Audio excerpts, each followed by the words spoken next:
परमपिता परमात्मा पूर्ण ब्रह्म सर्व ब्रह्मांडों के रचनहार कबीर साहब हैं, कबीर देव जी हैं। वो हम सभी आत्माओं के जनक हैं, वही हमारे पिता हैं। इसी परमेश्वर में वो सभी गुण हैं। त्वमेव माता च पिता त्वमेव, त्वमेव बंधु च सखा त्वमेव, त्वमेव विद्या च द्रविण त्वमेव, त्वमेव सर्व मम देव देव। ये सर्व देव देव यही परमात्मा है जो सभी भगवानों का भगवान है, सबका मालिक है। अब प्रथम बार कोई श्रद्धालु ये वचन सुनता है कि कबीर देव, कबीर साहब पूर्ण परमात्मा है, परम अक्षर ब्रह्म है, सभी ब्रह्मांडों के रचयिता हैं, तो ये बात, ये वचन कुनीन की तरह जीवा पर रखे नहीं जाते।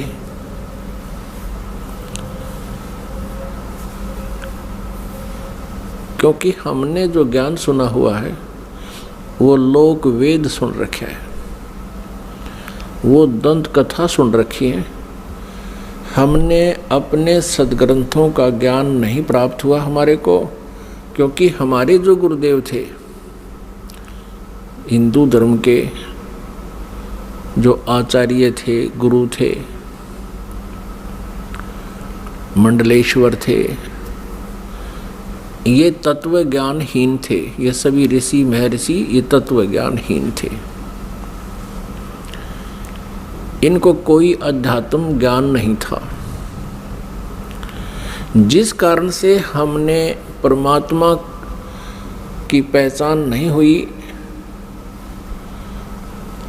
और लोक वेद के आधार से जिस भी किसी देव को पूर्ण परमात्मा कहा गया उसको हमने सत्य मान लिया। क्योंकि जो आचार्य होते थे, हिंदू धर्म के गुरु होते थे, वो संस्कृत भाषा के ज्ञाता होते थे और हमारे सभी सदग्रंथ संस्कृत भाषा के अंदर ही लिपिबद्ध हैं। अब बाद में अनुवाद कर दिया गया हिंदी में या अन्य किसी भी लैंग्वेज में, वो बाद की बातें हैं। प्रारंभ में अभी तक ये, प्रारंभ से लेकर अभी कुछ समय पहले तक ये सभी संस्कृत में विद्यमान थे और संस्कृत वाले तो अब भी एज इट इज हैं। अनुवादकर्ताओं ने अपनी अपनी भाषाओं में उनको ट्रांसलेट कर दिया है। अब जिस कारण से जनता जो थी, श्रद्धालु थे, वो उन गुरुओं पर, आचार्यों पर, मंडलेश्वरों पर विश्वास करते रहे कि ये संस्कृत के ज्ञाता हैं, संस्कृत बहुत अच्छी धारावाहिक बोल लेते हैं और सभी सदग्रंथ भी हमारे संस्कृत भाषा में लिखे हैं। जिस कारण से उस गुरु जी के विषय में कोई भी हमारे अंदर जो शंका उत्पन्न नहीं हुई, अविश्वास नहीं हुआ कि ये गलत कह रहा है। क्योंकि टीचर जो होता है वो विद्यार्थियों को जो भी ज्ञान देता है विद्यार्थियों के लिए स्वीकार्य होता है। अध्यापक से कुछ भी बोल रहा है तो बच्चे उसमें ऑब्जेक्शन नहीं करते, शिरोधार्य करते हैं। एक अध्यापक ने एक कोई प्रश्न का उत्तर इतिहास का बच्चों को पढ़ाया और उस लड़के का पिता भी एजुकेटेड था, लेकिन वो सर्विस नहीं कर रहा था, अपना अन्य व्यवसाय करता था। तो उस लड़के के पिता ने, फादर ने देखा कि जो बच्चे ने प्रश्न का उत्तर लिखा हुआ है वो गलत लिखा है। उसने अपने पुत्र से कहा कि बेटा तुमने ये गलत लिख रखा है।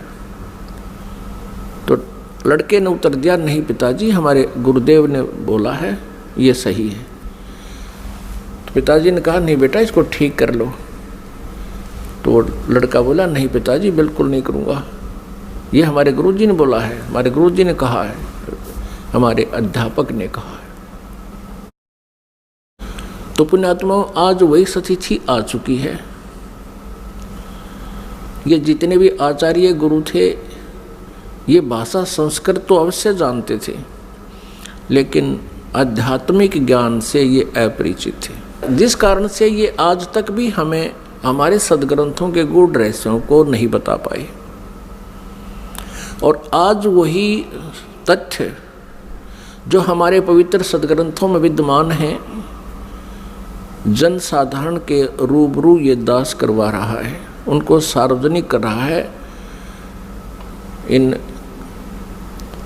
सीडी के माध्यम से, प्रोजेक्टर के माध्यम से और पुस्तकें बना करके। अब उन गुरुओं को, उन आचार्यों को समस्या उत्पन्न हो रही है जो अभी तक लोक वेद सुना रहे थे, दंत कथा सुना रहे थे। वो क्या कहते थे, कोई तो कहता था कि Shri Vishnu ji is complete God, ये विष्णु जी ही सर्व समर्थ भगवान हैं और यही 3 रूप धारण कर लेते हैं। ब्रह्मा जी के रूप में ये सृष्टि करते हैं, विष्णु जी के रूप में ये सतिथि करते हैं और शिव जी के रूप में ये संहार करते हैं। कोई कहता था कि भगवान शिव महेश हैं, महेश्वर हैं, देवों के भी देव हैं, यही सबके उत्पत्ति करता है और यही 3 रूप धारण करके इस ब्रह्मांड का संचालन कर रहे हैं। यही अखिल ब्रह्मांड के नायक हैं, मालिक हैं। ब्रह्मा जी का रूप धारण करके ये सृष्टि करते हैं, विष्णु जी का रूप धारण करके ही ये सतिथि करते हैं और स्वयं शिव रूप में ये सबका संहार करते हैं। इनके कोई माता पिता नहीं है। तो ये लोक वेद था, ये दंत कथा थी। हम इनको सर्वेश्वर महेश्वर कहा करते थे। पुण्यात्माओं, जिस मार्ग पर हम चलते हैं, हम अपना सफ़र तय करने के लिए उद्धत होते हैं, तो उसकी जानकारी हमें थोरोली होनी चाहिए, कंप्लीट होनी चाहिए, फिर उस पर चलने का लाभ है। और यदि हम जाना चाहते हैं हिसार से दिल्ली और हम चल पड़े हिसार से सरसा की ओर, तो हमारा चलना व्यर्थ है। चाहे हम कितनी स्पीड से जा रहे हैं, कितनी गाड़ी को दौड़ा रहे हैं, वो व्यर्थ है। और किसी कारण से आप हिसार से और सिरसा जा रहे हो और रास्ते में कोई इत्तेफाक से कोई व्यक्ति मिल जाता है, पूछ लेता है कहाँ जा रहे हो जेंटलमैन, तो आप कहोगे जी हम दिल्ली जा रहे हैं। वो व्यक्ति आपसे ये कहे कि ये दिल्ली वाला वे नहीं है, ये दिल्ली मार्ग नहीं है, ये तो आप उल्टा जा रहे हो, सिरसा साइड में पंजाब की तरफ जा रहे हो। तो उस जेंटलमैन को विचार करना चाहिए कि ये व्यक्ति ऐसे क्यों बोल रहा है, क्योंकि वो तो अपने हिसाब से दिल्ली जा रहा है, लेकिन उसकी अपनी सोच है कि वो दिल्ली जा रहा है, लेकिन मार्ग गलत है, उसकी दिशा गलत है। तो उस जेंटलमैन को, उस भद्र पुरुष को चाहिए वेरीफाई करे। और वेरीफाई करने का सबसे इजी तरीका ये है, या तो किसी और व्यक्ति से पूछे और वो भी यही कह रहा है और आपका नहीं यकीन हो रहा तो फिर मैप देखे, मैप अपना मानचित्र देखे और पूछे मैं कहाँ खड़ा हूँ, तो वो लिखा है शहर का नाम कि आप यहाँ सिरसा आ चुके हो, सिरसा से 10 किलोमीटर दूर खड़े हो। तो फिर मानचित्र भी यही बता रहा है और सामने वाला जो बद्दर पुरुष आपको बताना चाहता है कि आपकी दिशा गलत है, तो फिर क्या करना चाहिए? उस समझदार व्यक्ति होगा तो तुरंत मुड़ जाएगा। वो ये ना देखेगा मैंने इतना सफ़र तय कर लिया, अब मेरा क्या बनेगा इतने सफ़र का। वो तुरंत मुड़ जाएगा और उस भूल को सुधारेगा। ठीक इसी प्रकार जो भक्तात्मा गलत साधना कर रहे हैं वो कुमार्ग पर जा रहे हैं। जिन पुण्यात्माओं को ये ज्ञान गलत प्राप्त है वो कुमार्ग पर जा रहे हैं। परमात्मा पाने वाला वो मार्ग नहीं है। और आपको अब ये दास कह रहा है कि आप गलत मार्ग पर जा रहे हो, इससे वापस हो जाओ। और आप चले गए हो 50-60 किलोमीटर दूर कुमार्ग पर, और वहाँ आपको पता चलता है कि आप गलत आ गए, तो आपकी समझदारी है कि तुरंत वापस हो जाना चाहिए। और यदि आप ये सोचो कि अब इतने सफ़र का मैंने तय कर लिया, ये तो व्यर्थ गया, मैं तो वापस नहीं होऊंगा, तो ये बुद्धिमता नहीं, ये तो मूर्खता कही जाएगी। इसी प्रकार आप जी किसी भी इस गुरु इष्ट संत के पास किसी भी इष्ट की पूजा कर रहे हो, और आपने किसी ने 5 वर्ष, किसी ने 10 वर्ष, किसी ने 20 वर्ष, किसी ने 30 वर्ष भी हो चुके हैं, वहाँ डलेड हो रहे हैं। आज आपको ये पता चलता है कि आपका मार्ग गलत है, तो आप जी को चाहिए, क्या चाहिए? अब इसमें कहने की आवश्यकता नहीं गनी, बुद्धिमान को संकेत बहुत है। आपको चाहिए कि तुरंत उस मार्ग को त्याग कर, ये नहीं सोचना चाहिए कि 20 वर्ष की साधना का मेरा क्या होगा, 30 वर्ष की साधना मैंने इस पंथ में कर ली, मेरा क्या होगा। वो तो हो चुका है, तेरा जो होना था वो तो बर्बाद हो चुके हो तुम। आप जी को मार्ग पर इतनी सफ़र कर चुके हो 100 किलोमीटर, इससे वापस होना ही हितकारी है। आपका इसी में शुभ है, तुरंत वापस हो जाओ, त्याग दो उसको। अब परमात्मा कहते हैं भेड़ा देखा दरदरा उत्तर चले फड़क।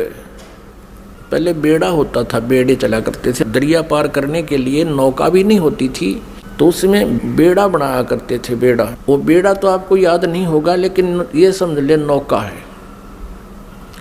जिस नौका में आप बैठे हो उस नौका में पानी भर रहा है, उसमें उसका नीचे का बेड जो है वो डैमेज हो चुका है, और साथ में दूसरे वाला बिल्कुल जो है सही नौका साथ में आ जाता है, और आपको पता चल जाता है कि ये तो डूबोगे तुम इस नौका में जिसमें बैठे हो, पानी भर रहा है इसके अंदर।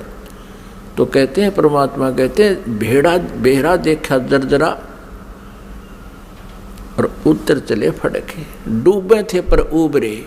कबीर परमेश्वर जी हमें बताना चाहते हैं कि जो बुद्धिमान होंगे वो ऐसा करेंगे। डूबे थे पर उबरे, गुरु के ज्ञान चमक, और भेड़ा देखा जर्जरा उत्तर चले फड़क।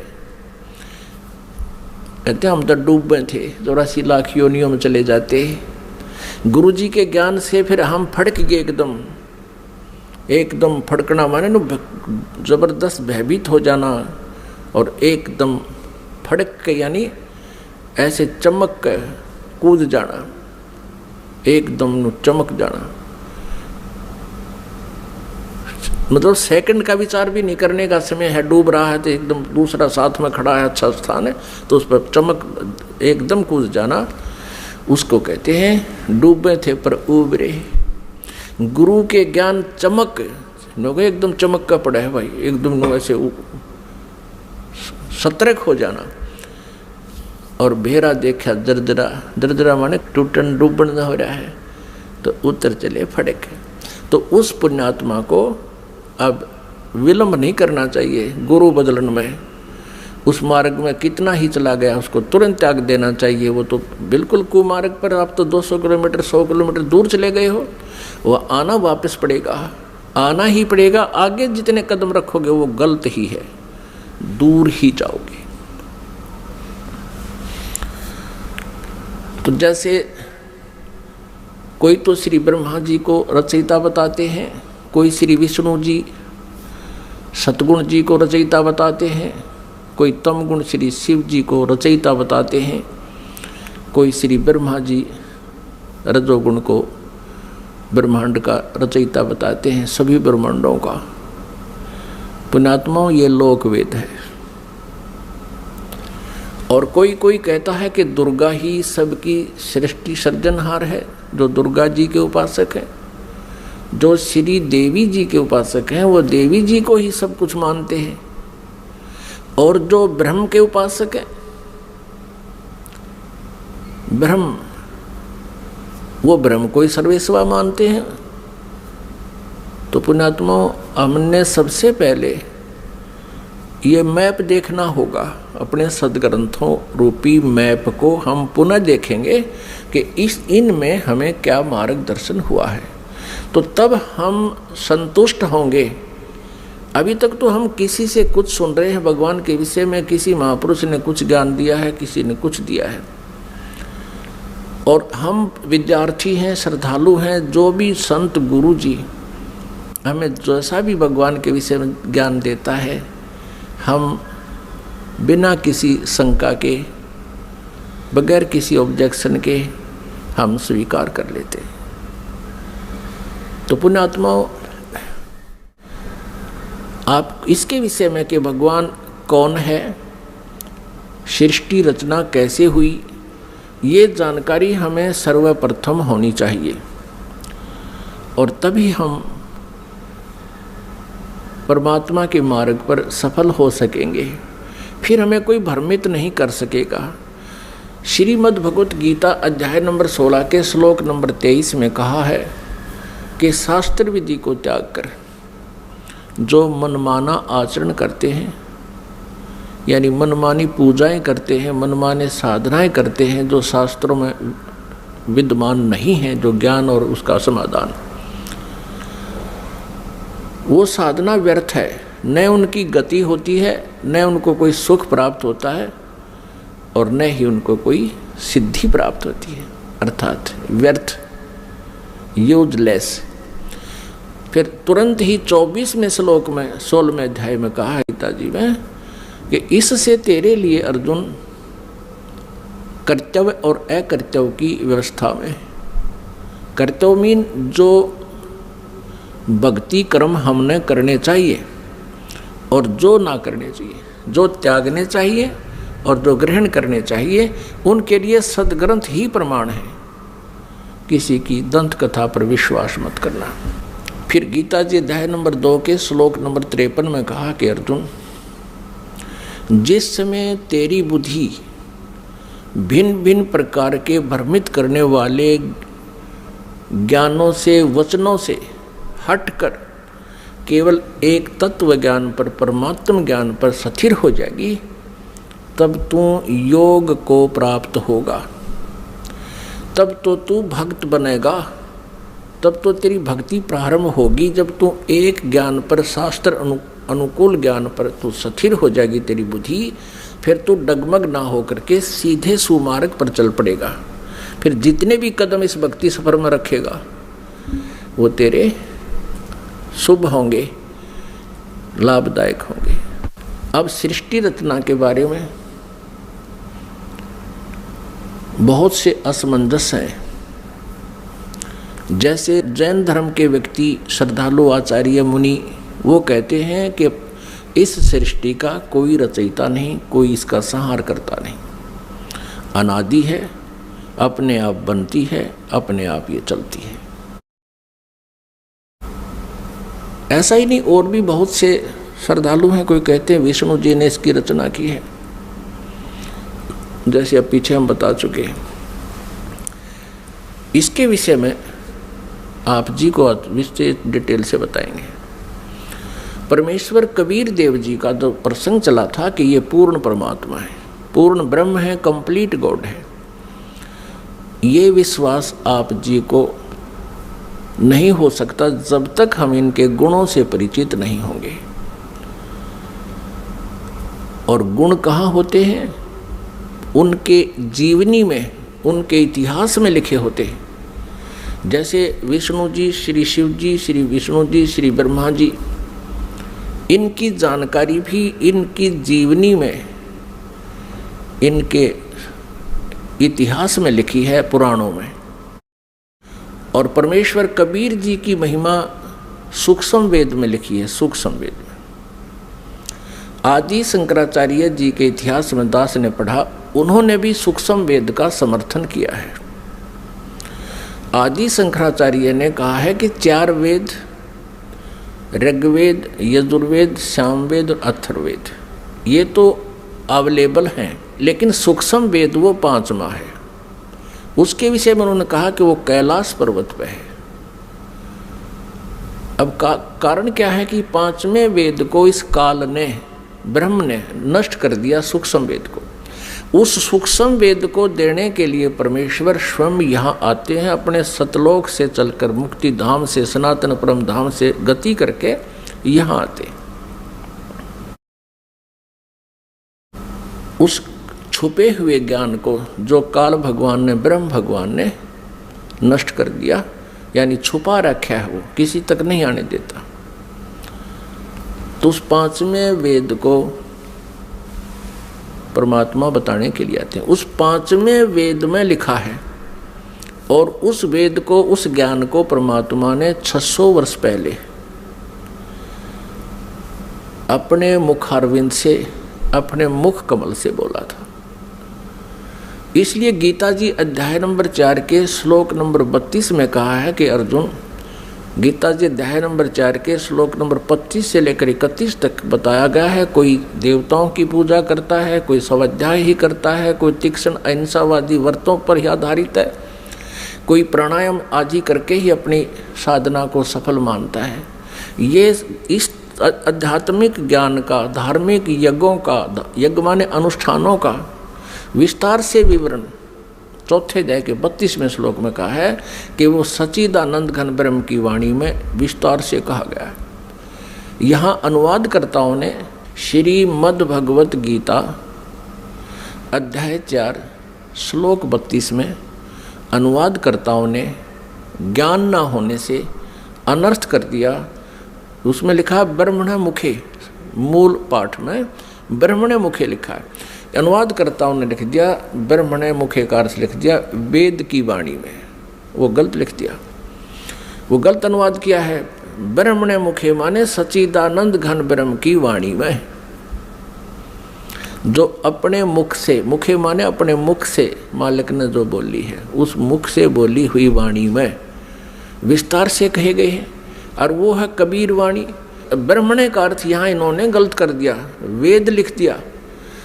और गीता जी अध्याय नंबर 17 के श्लोक नंबर 23 में ओम तत्सत इति निर्देश है ब्रह्मण त्रिविद समर्थ है, वहाँ ब्रह्मण का अर्थ इन्होंने ठीक किया है, क्योंकि यहाँ विचलित नहीं हुए। ये सच्चिदानंद घन ब्रह्म लिखा है ब्रह्मण का अर्थ, तो यहाँ 4थे अध्याय के 32वें श्लोक में भी ब्रह्मण का अर्थ लिखना पड़ेगा, सच्चिदानंद घन ब्रह्म की वाणी में विस्तार से कहे गए। फिर 4थे अध्याय के 34वें श्लोक में कहा कि वो तत्व ज्ञान है जो 5वें वेद में लिखा है, सूक्ष्म वेद में लिखा है। उस तत्व ज्ञान को तू तत्वदर्शी संतों के पास जाकर समझ। उनको दंडवत प्रणाम करने से, कपट छोड़ के विनम्र भाव से प्रसन्न करने से वो तत्वदर्शी संत तुझे उस परमात्म तत्व का ज्ञान कराएंगे। इससे ये भी सिद्ध हो गया कि गीता ज्ञानदाता उस 5वें वेद से परिचित नहीं है, इसलिए उसने ऑप्शन छोड़ दिया कि आप उस ज्ञान को तो तत्वदर्शी संतों से समझो। तो परमेश्वर कबीर देव जी स्वयं आते हैं वो पूर्ण ब्रह्म तत्वदर्शी संत की भूमिका करने के लिए। उन्होंने 600 वर्ष पहले, क्योंकि परमेश्वर कबीर जी सन 1398 में, यानी संवत 1455, विक्रमी संवत 1455 जून यानी ज्येष्ठ की पूर्णमासी को एक शिशु रूप धारण करके कमल के फूल पर विराजमान हुए थे काशी शहर में लहरतारा तालाब में। फिर लीला करते हुए बड़े हुए, उनको एक नीरुनिमा नाम के जुल्हा उठा ले गए थे। उसी व्यवसाय में मालिक रहने के कारण वो परमेश्वर जुल्हा धारणक कहाए। उन्होंने 600 वर्ष पहले अपने उस सूक्ष्म वेद में लिखा है, बताया है। उसको ये दास अब अपने शब्दों में परमात्मा के ज्ञान को आप तक पहुंचाना चाहेगा। परमेश्वर ने बताया है कि सबसे पहले केवल अकेले पूर्ण परमात्मा थे, कबीर देव थे। वो अनामय लोक में रहते थे, अनामय, और परमात्मा अकेले थे। उसके बाद परमेश्वर ने अन्य 3 लोकों की और रचना की। अकय लोक से नीचे वाला अनामय लोक कहो, चाहे अनामी लोक कहो, अकय लोक कहो। अकय लोक से नीचे अगम लोक है, उससे नेक्स्ट अलख लोक है, और फिर उससे जो तीसरा स्थान नीचे सत्यलोक है, जिसको सनातन परमधाम कहते हैं। और सत्यलोक में परमात्मा सत्य पुरुष नाम से विद्यमान है। एक ही परमेश्वर ने अपने अन्य 3 रूप और बनाए। तो इस प्रकार प्रत्येक लोक में परमात्मा अलग अलग नामों से, अलग अलग स्थिति से स्वयं ही विराजमान हुए। अब सतलोक के अंदर सृष्टि रचना प्रारंभ की। पुण्यात्माओं, जैसे केवल पृथ्वी लोक पर ही, इस पृथ्वी ग्रह पर ही सृष्टि जो है विद्यमान है, और अन्य ये जितने ग्रह हैं, मंगल ग्रह, बुध ग्रह, ये शनि ग्रह, ये सब खाली पड़े हैं। इसी प्रकार सतलोक के अंदर परमात्मा सत्य पुरुष कबीर देव जी, जिसको परम अक्षर ब्रह्म भी कहते हैं, उन्होंने वहाँ सतलोक में रचना शुरू की। एक वचन से 16 द्वीप बना दिए, 16 द्वीप, और फिर एक एक वचन से एक एक पुत्र की उत्पत्ति कर दी। उन 16 पुत्रों को प्रत्येक द्वीप में रहने का आदेश दे दिया, और अपने उन 16 पुत्रों में से एक पुत्र का नाम अचिंत है। अचिंत से कहा कुछ समय के उपरांत आगे सृष्टि रचना करो। परमात्मा ये दिखाना चाहते थे उन पुत्रों को कि समर्थ के बिना कोई भी प्रयत्न करता है वो सफल नहीं होता। कहते हैं ना, जिसका काम उसी को साजे और करे तो मूर्ख बाजे। अचिंत ने अपने वचन से एक व्यक्ति उत्पन्न किया, उसका नाम रखा अक्षर पुरुष। अब उस अचिंत ने अपने द्वारा उत्पन्न पुत्र को वचन से जो उत्पन्न किया था उसको ही अविनाशी पुरुष मान लिया, उसको अक्षर पुरुष नाम से संबोधित किया, और उसे कहा कि तू मेरा सहयोग करना सृष्टि रचने में। वहाँ परमात्मा ने प्रत्येक द्वीप में जब द्वीप रचना की, प्रत्येक द्वीप में मानसरोवर की भी रचना की। एक अलग से मानसरोवर भी, कॉमन मानसरोवर भी रचना की। तो वो अक्षर पुरुष मानसरोवर में जाके नहाने लगा, नहाते नहाते गहरा चला गया और वहाँ वो पानी में ही सो गया, निंद्रा आ गई। अपनात्मा सतलोक के अंदर श्वासों से शरीर नहीं है, बहुत समय तक वो बाहर नहीं आया। तब परमेश्वर कबीर देव जी ने उसी जल से जल लिया हाथ में, अपनी वचन शक्ति से उसको जादूगर की तरह एक अंडा बना दिया। उस अंडे में एक जीवात्मा प्रवेश करती, उस अंडे को छोड़ दिया उस मानसरोवर में। वो गड़गड़ गड़गड़ करता हुआ नीचे पहुंचा, तो वो अक्षर पुरुष की जो अधूरी निंद्रा भंग होगी, जिस कारण से वो कुछ कोपित हो गया, उस कोपित दृष्टि से उसने अंडे की तरफ देखा कि किसने मुझे डिस्टर्ब किया है। उस कोप से वो अंडा फट गया, अंडा 2 भाग हो गया, उसमें से ये ब्रह्म निकला। अब आगे चल के इसी इतिहास में, इसी लीला कहानी में, अमर कथा में, या सत्यनारायण कथा जो दास आपको सुना रहा है, अभी तक जो विष्णु जी को सत्यनारायण मानकर सत्यनारायण कथा कहा करते थे, वो सत्यनारायण कथा नहीं थी। अब ये है सत्यनारायण कथा। सत्यनारायण माने अविनाशी भगवान की कथा। तो उसमें से ये ब्रह्म निकला। आगे चल के आप 3 प्रभुओं से परिचित होंगे जो ब्रह्मा विष्णु महेश जी से भिन्न है। एक सर्वब्रह्म, इसको सर्वब्रह्म भी कहते हैं, सर्वब्रह्म। और दूसरा ये अक्षर पुरुष यानी अक्षर ब्रह्म। ये अक्षर पुरुष कहो तो अक्षर ब्रह्म कहो। और अंडे से निकला ये सर्वब्रह्म, सर्वब्रह्मन नाशवान, क्योंकि अक्षर पुरुष को तो अचिंत ने नाम दे दिया कि तो अविनाशी व्यक्ति उत्पन्न कर दिया मैंने, अक्षर पुरुष। अब वो स्वामी जितना हो जाता है फिर वही पुरुष प्रभु, पुरुष माने प्रभु भी कहते हैं। तो अक्षर पुरुष कहो या अक्षर ब्रह्म कहो, एक ही के 2 पर्यायवाची नाम है।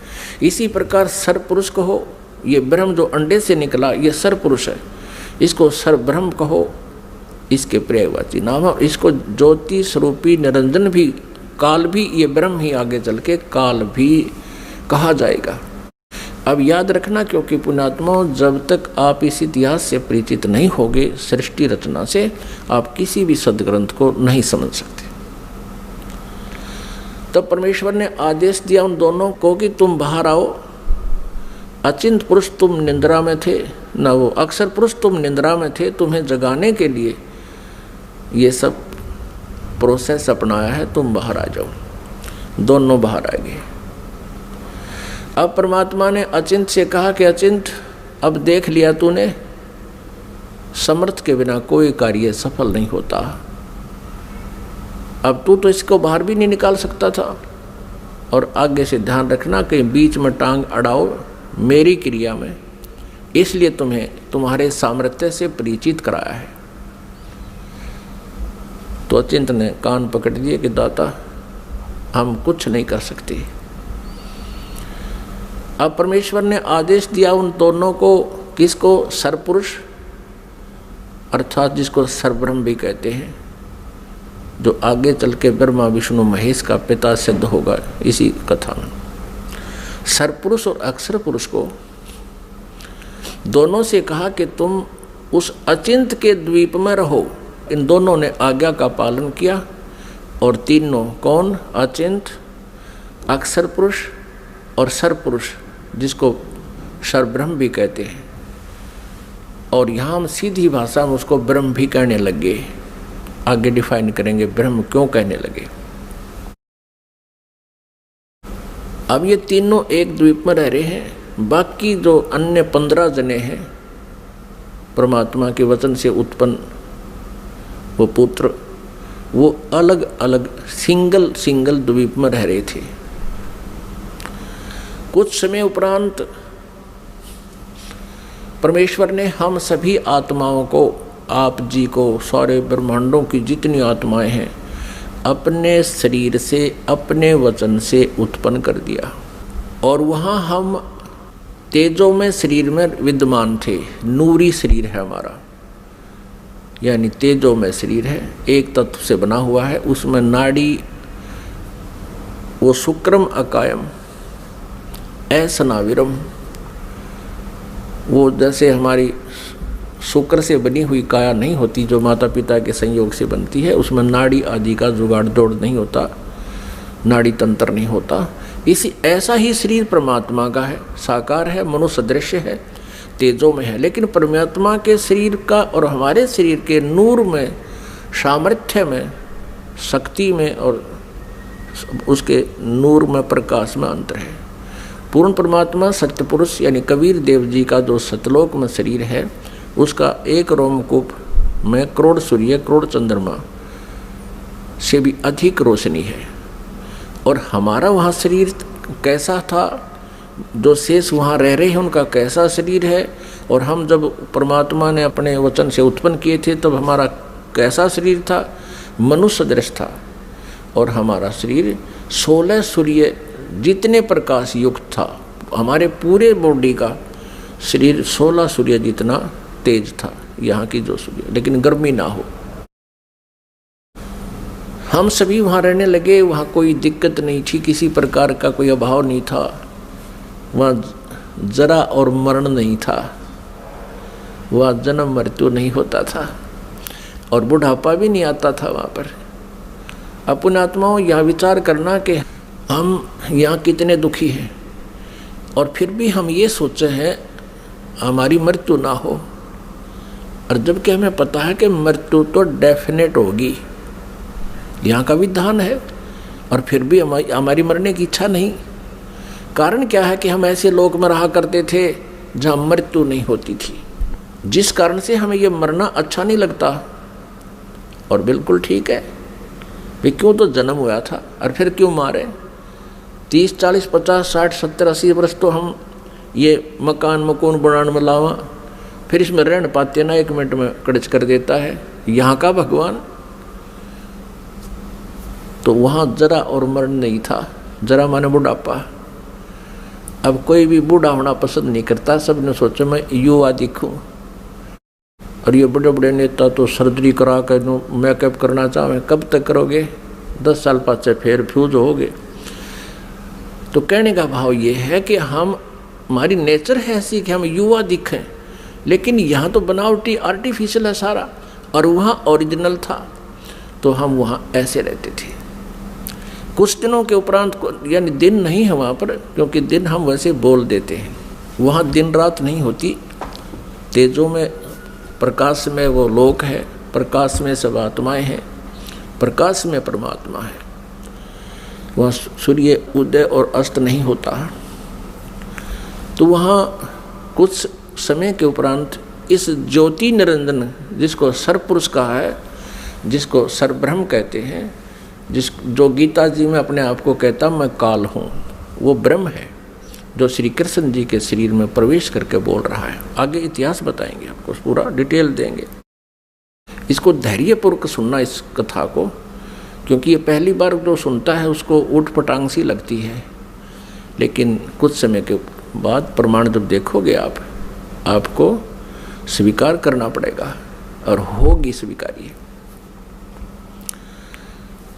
कुछ समय उपरांत इस सरपुरुष में एक खरपतवार उत्पन्न हुआ, खुरापात उत्पन्न हुआ। इसने सोचा कि हम 3 जने तो एक द्वीप में, और हमारे अन्य भाई एक एक द्वीप में रह रहे हैं, तो वहाँ ये विधान का पता चला कि तब से राज्य प्राप्त होता है। उसने खड़ा होकर के एक पैर पर तप किया, और 70 युग, यहाँ के 70 युग तक तप किया। तब पूर्ण परमात्मा ने, सत्य पुरुष ने, कबीर देव जी ने पूछा कि पुत्र तू किस लिए ये तप कर रहा है, क्या इच्छा है तेरी। तब इसने कहा कि भगवान ये द्वीप मेरे लिए छोटा है, थोड़ा है, हम 3 एक द्वीप में रह रहे हैं, अन्य भाई मेरे अलग द्वीपों में एक एक रह रहे हैं, मुझे अलग स्थान चाहिए। परमात्मा ने कहा ठीक है भाई, तुझे 21 ब्रह्मांड दे दिए। जैसे एक धनी पिता अपने पुत्र को 21 प्लाट दे दे, अगले बेटा ये तेरे हिस्से में 21 प्लाट आ गए। अब उन प्लाटों को पाकर, 21 ब्रह्मांड को पाकर, ये सरब्रह्म, हम संत लैंग्वेज में इसको क्षर ब्रह्म कहते हैं। क्षर ब्रह्म, क्षर अक्षर, अक्षर तो ये अक्षर ब्रह्म तो ये परब्रह्म है जो अचिंत के वचन से उत्पन्न हुआ, और क्षर ब्रह्म है ये परमात्मा के वचन से, अंडे से उत्पन्न हुआ। ये क्षर ब्रह्म जो है 21 ब्रह्मांडों में, कभी उसमें जा कभी उसमें सैर सपट्टे करे, देख रहा है इनको। फिर मन में इसने सोचा कि इनमें कुछ कंस्ट्रक्शन होनी चाहिए। इस उद्देश्य से इसने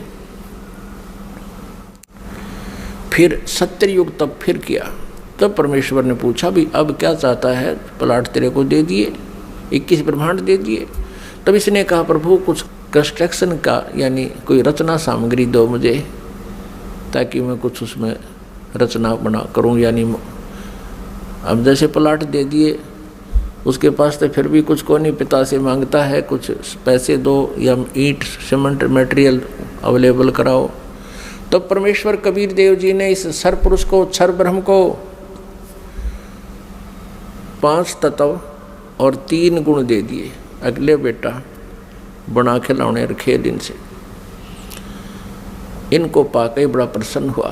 फिर इसने सोचा कि मैं इसमें कंस्ट्रक्शन भी कर लूँगा, तो फिर अकेला कैसे दिल लगेगा मेरा।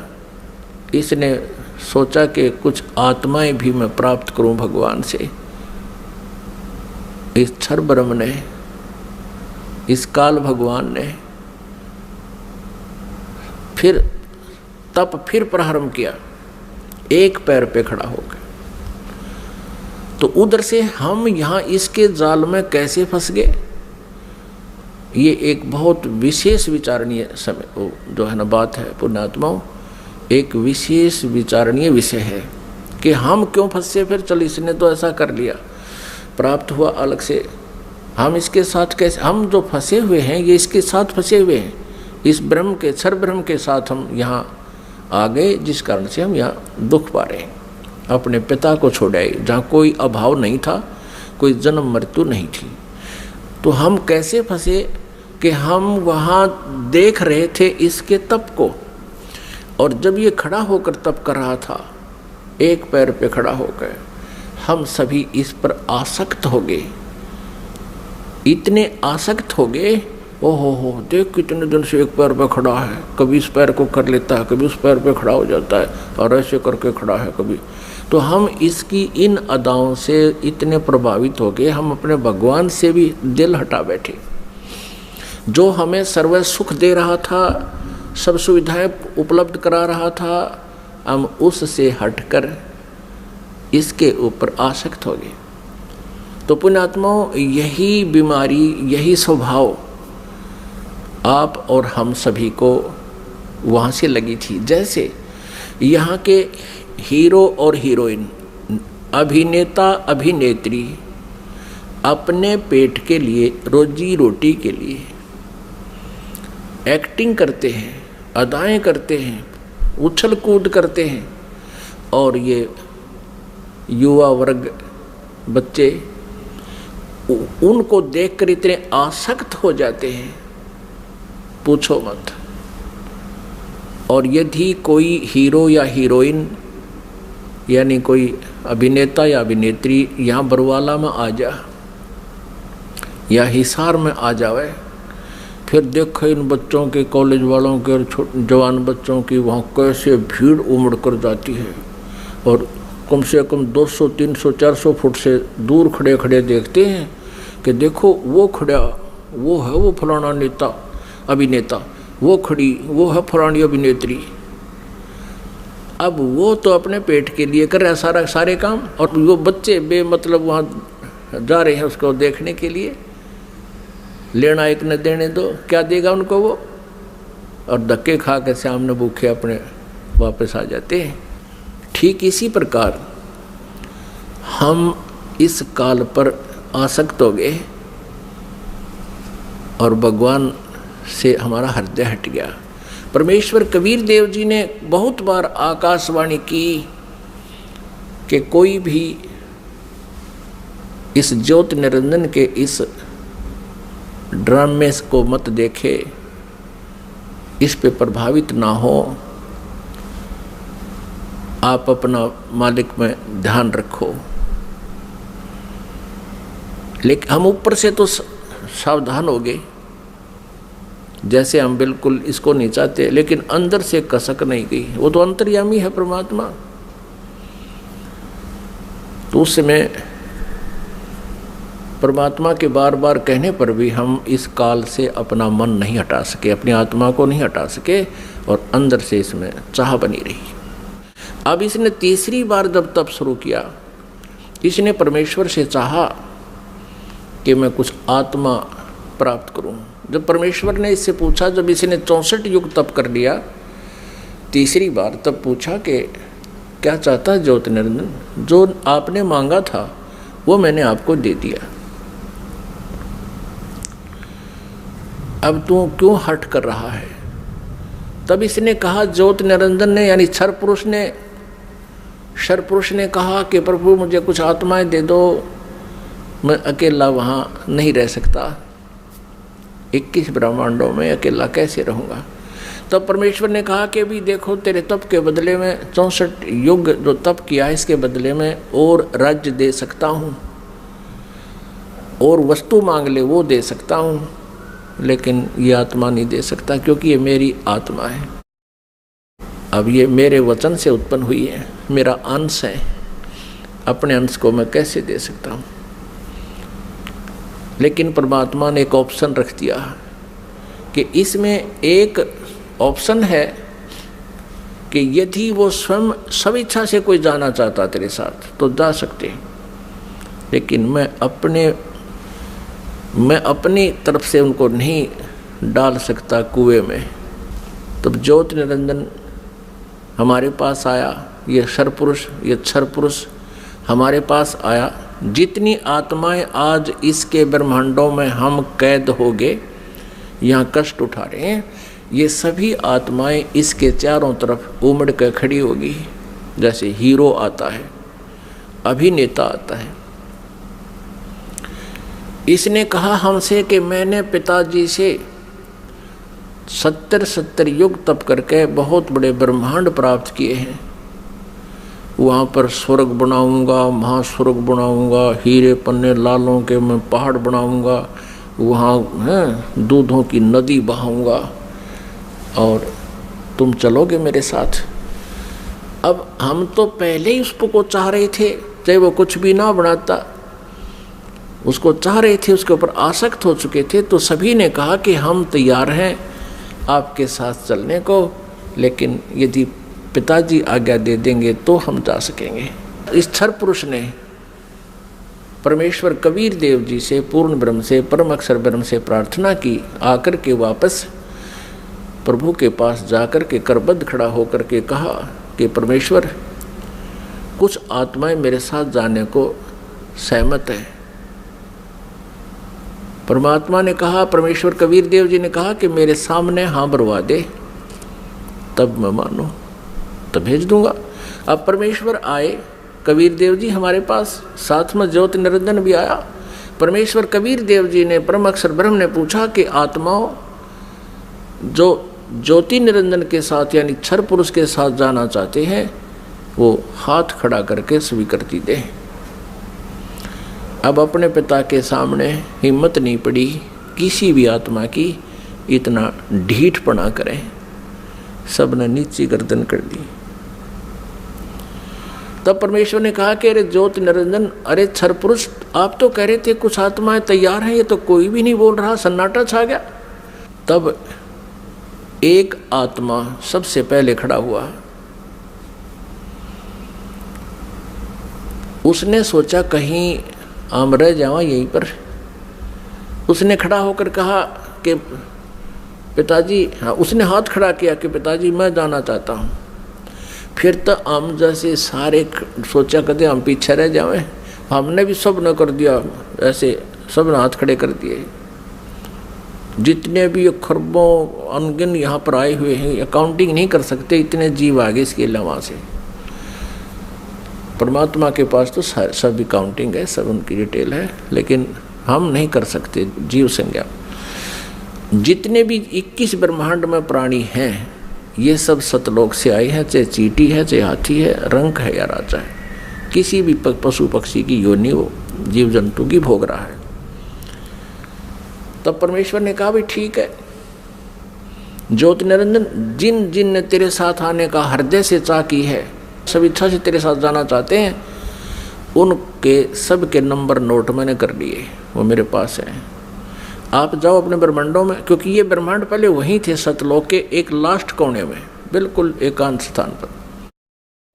सतलोक में, और हम रह रहे थे उस मेन सतलोक में। जैसे एक तो बाहरी विलेज हों दिल्ली क्षेत्र के, दिल्ली राज्य के, एक शहरों का स्थान, बीच में मध्य स्थान हो, हम वहाँ रह रहे थे। और इस काल के थे बाहरी दिल्ली, समझ लो वहाँ 21 ब्रह्मांड थे। ये निरंजन चला गया वहाँ पर अपने ब्रह्मांडों में, ये क्षर पुरुष, इसको ज्योत निरंजन भी कहते हैं, इस काल, इसको काल भी कहते हैं। आगे चल के ये इसके कई नाम रखे जाएंगे इसी कहानी में। तो उधर से परमात्मा ने क्या किया, जिस आत्मा ने सर्वप्रथम हाथ खड़ा कराया था, स्वीकृति दी थी क्षर पुरुष के साथ जाने की, परमेश्वर ने उसका एक युवा स्त्री रूप बना दिया, लेकिन उसको प्रजनन इंद्रिय नहीं लगाई। और सभी आत्माएं जो उसके साथ आना चाहती थी, स्वेच्छा से स्वीकृति दी थी, उन सबको बीज रूप बनाया अपने वचन से, और दुर्गा के अंदर प्रवेश कर दिया। जैसे आजकल तो इस मार्ग को समझना बहुत आसान है। ये डॉक्टर लोग क्या करते हैं, जैसे बताते हैं कि एक ग्राम ब्लड में बिरानी कितने 80 लाख, बिरानी 50 लाख जीवाणु तो एक टाइप के होते हैं, अन्य और टाइप के, और उस ब्लड को दूसरे में डाल दिया जाता है, या तो वो और बढ़ जाते हैं, दूसरे में डाले जा सकते हैं ऐसे जीवाणु भी। तो ऐसे ये व्यवस्था समझो, परमात्मा ने इस लड़की जो युवा बनाई थी उसका नाम रख दिया प्रकृति देवी। उसको माया भी बोलते हैं, आदि माया। प्रकृति देवी कहो, आदि माया कहो। आगे चल के यही अष्टंगी कहलाई और यही दुर्गा कहलाई। अब इसको श्री दुर्गा कहें। श्री दुर्गा जी के शरीर में प्रवेश कर दिया सभी आत्माओं को, और कहा बेटी मैंने तेरे को आशीर्वाद दे दिया है। परमेश्वर ने कहा कि बेटी मैंने तेरे को आशीर्वाद दे दिया है, और सभी आत्माएं तेरे अंदर प्रवेश कर दी हैं, और आप वहाँ जाइए ज्योत निरंजन के पास, और जितने भी वो जीव कहे अपने वचन से उत्पन्न कर दिए, नर और मादा ये कहकर, उतने ही वो सामने प्रकट हो जाएंगे। और परमेश्वर ने अपने पुत्र सहज दास को, जो उन 16 पुत्रों में से जो सर्वप्रथम उत्पन्न किए थे उनमें से एक था, सहजदास से कहा कि पुत्र अपनी बहन को साथ ले जाओ और इस ज्योत निरंजन के पास छोड़ आओ, क्षर पुरुष के पास छोड़ आओ। इसको क्षर पुरुष भी कहते हैं, ज्योत निरंजन भी कहते हैं। यही आगे चल के गीता में जो कहता मैं काल हूँ, ये वो काल है, वहाँ छोड़ आओ। क्षर पुरुष को बता देना कि परमात्मा ने, यानी मेरी तरफ से कह देना कि इसके शरीर में सभी आत्माओं को प्रवेश कर दिया है, और इसको वचन दे दिया है, आशीर्वाद दे दिया है, इसको शक्ति दे दी है, इसको वरदान दे दिया है कि जितने जीव तू चाहेगा, नर और मादा, ये लड़की प्रकृति देवी ये उत्पन्न कर देगी। सहजदास पिताजी के आदेश को शिरोधार्य करके अपनी बहन श्री दुर्गा को साथ लेकर ज्योत निरंजन के पास आ गया, यानी क्षर पुरुष के द्वीप में चला गया, उस लोक 21 ब्रह्मांडों में। उससे कहा कि ये बहन है, और इस बहन के शरीर में परमात्मा ने सभी आत्माओं को प्रवेश कर दिया है। अब सहजदास ने क्षर पुरुष से कहा कि पिताजी ने ये बहन भेजी है दुर्गा, इस श्री देवी के शरीर में वो सभी आत्माएं प्रवेश कर दी हैं, और इसको परमेश्वर कबीर देव जी ने वरदान दे दिया है कि जितने जीव तू चाहेगा ये वचन से उत्पन्न कर देगी। ऐसा कहकर के वो सहजदास उस लड़की को वहाँ छोड़कर वापस आ गया। अब सहजदास के आ जाने के उपरांत वहाँ पर प्रकृति देवी और ये ज्योत निरंजन अर्थात क्षर पुरुष ये दोनों रह गए। अब लड़की युवा होने के कारण उसका रूप रंग निखरा हुआ था। अब ज्योत निरंजन यानी क्षर पुरुष के मन में दोष उत्पन्न हो गया। अकेली युवा लड़की को देखकर उसने उस लड़की के साथ, दुर्गा के साथ, श्री देवी के साथ दुर्व्यवहार करना चाहा। तो प्रकृति देवी ने बार बार कहा कि ज्योत निरंजन तू ऐसा कर्म ना कर, मैं आपकी बहन हूँ, आप मेरे बड़े भाई हो। आपकी उत्पत्ति परमेश्वर कबीर देव जी से, सतपुरुष से, अंडे से हुई, उसके बाद हमारी भी उत्पत्ति उसी परमेश्वर ने की। आप मेरे बड़े भाई हो, मैं आपकी छोटी बहन हूँ, आप मेरे साथ ये जुल्म ना करो। बहुत विनय करी, लेकिन इस क्षर पुरुष में इतना काम वासना बढ़ गई, इतना रजोगुण प्रभावित हो गया कि इसने एक नहीं सुनी, ना कोई मान मर्यादा रखी और लड़की के साथ इसने बलात्कार करने की चेष्टा की। अभद्र तरीके से मुंह खोल रखा था। दुर्गा ने यानी प्रकृति देवी ने सूक्ष्म रूप बनाया, इसके मुंह में, पेट में शरण ग्रहण की। वैसे तो कहीं भागे जान नहीं दे सकता था, पता था उसको। अपनी इज्जत रक्षा के लिए, अपने कौमार्य की रक्षा करने के लिए इसने पेट में शरण चली गई। उधर से आवाज़ लगाई कि हे परमात्मा मेरी रक्षा करो, मुझे बचाओ, मेरे पिताजी मुझे बचाओ। परमात्मा को पता था कि इनके साथ ऐसा होगा, क्योंकि हम परमात्मा परमेश्वर जी के बार बार मना करने पर भी हम इससे अपना मन नहीं हटा सके थे। परमेश्वर ने स्वयं अपने पुत्र जोगजीत का रूप धारण किया और वहां प्रकट हो गए। लड़की को, दुर्गा को उसके पेट से निकाला, शरीर से बाहर निकाला और कहा कि ज्योत निरंजन सुन ले आदेश परम पिता का, तूने इस अच्छे लोक में ऐसा जुल्म किया है, तू पहला व्यक्ति है। तूने यह बदनीयत की है इस लड़की के ऊपर आज, और तूने इसको अपने पेट में निगल लिया है, और तेरी जो क्रिया है यह भी एक बहुत अभद्र पुरुष की है, इसलिए तेरा नाम आज से काल होगा। तू काल नाम से जाना जाएगा और 1 लाख मानव शरीरधारी प्राणियों का नित आहार किया करेगा और 1.25 लाख उत्पन्न करेगा, यानी 25% एक्स्ट्रा तो उत्पन्न किया करेगा। और आज से तुझे यहाँ से देश निकाला दे दिया है परमपिता परमेश्वर ने, सतलोक से निकाल दिया तुम्हारे को 21 ब्रह्मांड समेत दोनों भाग, यहाँ से निकल जाओ तुम। इतना ही कहा था, उसी समय ये 21 ब्रह्मांड वहाँ से ऐसे चल पड़े जैसे विमान स्पीड पकड़ लेता है। और इस प्रकृति देवी से, दुर्गा से परमात्मा ने कहा कि बेटी तुमने अपने पैर पे आप कवाड़ा मारा है, अब तुम सब इच्छा से इसके साथ जा रहे हो और पिताजी के दिल से तुम उतर गई, क्योंकि वहाँ परमात्मा अपना रूप बदले हुए खड़े थे। अब तुम यहाँ नहीं रह सकते। 21 ब्रह्मांड सतलोक से चले और सत्यलोक से, बाहरी अक्षेत्र से, सीमा से 16 शंख कोश, जैसे अरब खरब हैं, नील पद्म 10 पद्म, फिर शंख 10 शंख, ऐसे 16 शंख कोश। एक कोश लगभग 3 किलोमीटर का होता है, 48 शंख किलोमीटर समझो। ये 21 ब्रह्मांड आगे। अब ज्योत निरंजन ने सोचा कि जो मेरे साथ होना था वो तो हो चुका है और मैं यहाँ का फुल फ्लैज हो गया, इंडिपेंडेंट हूँ,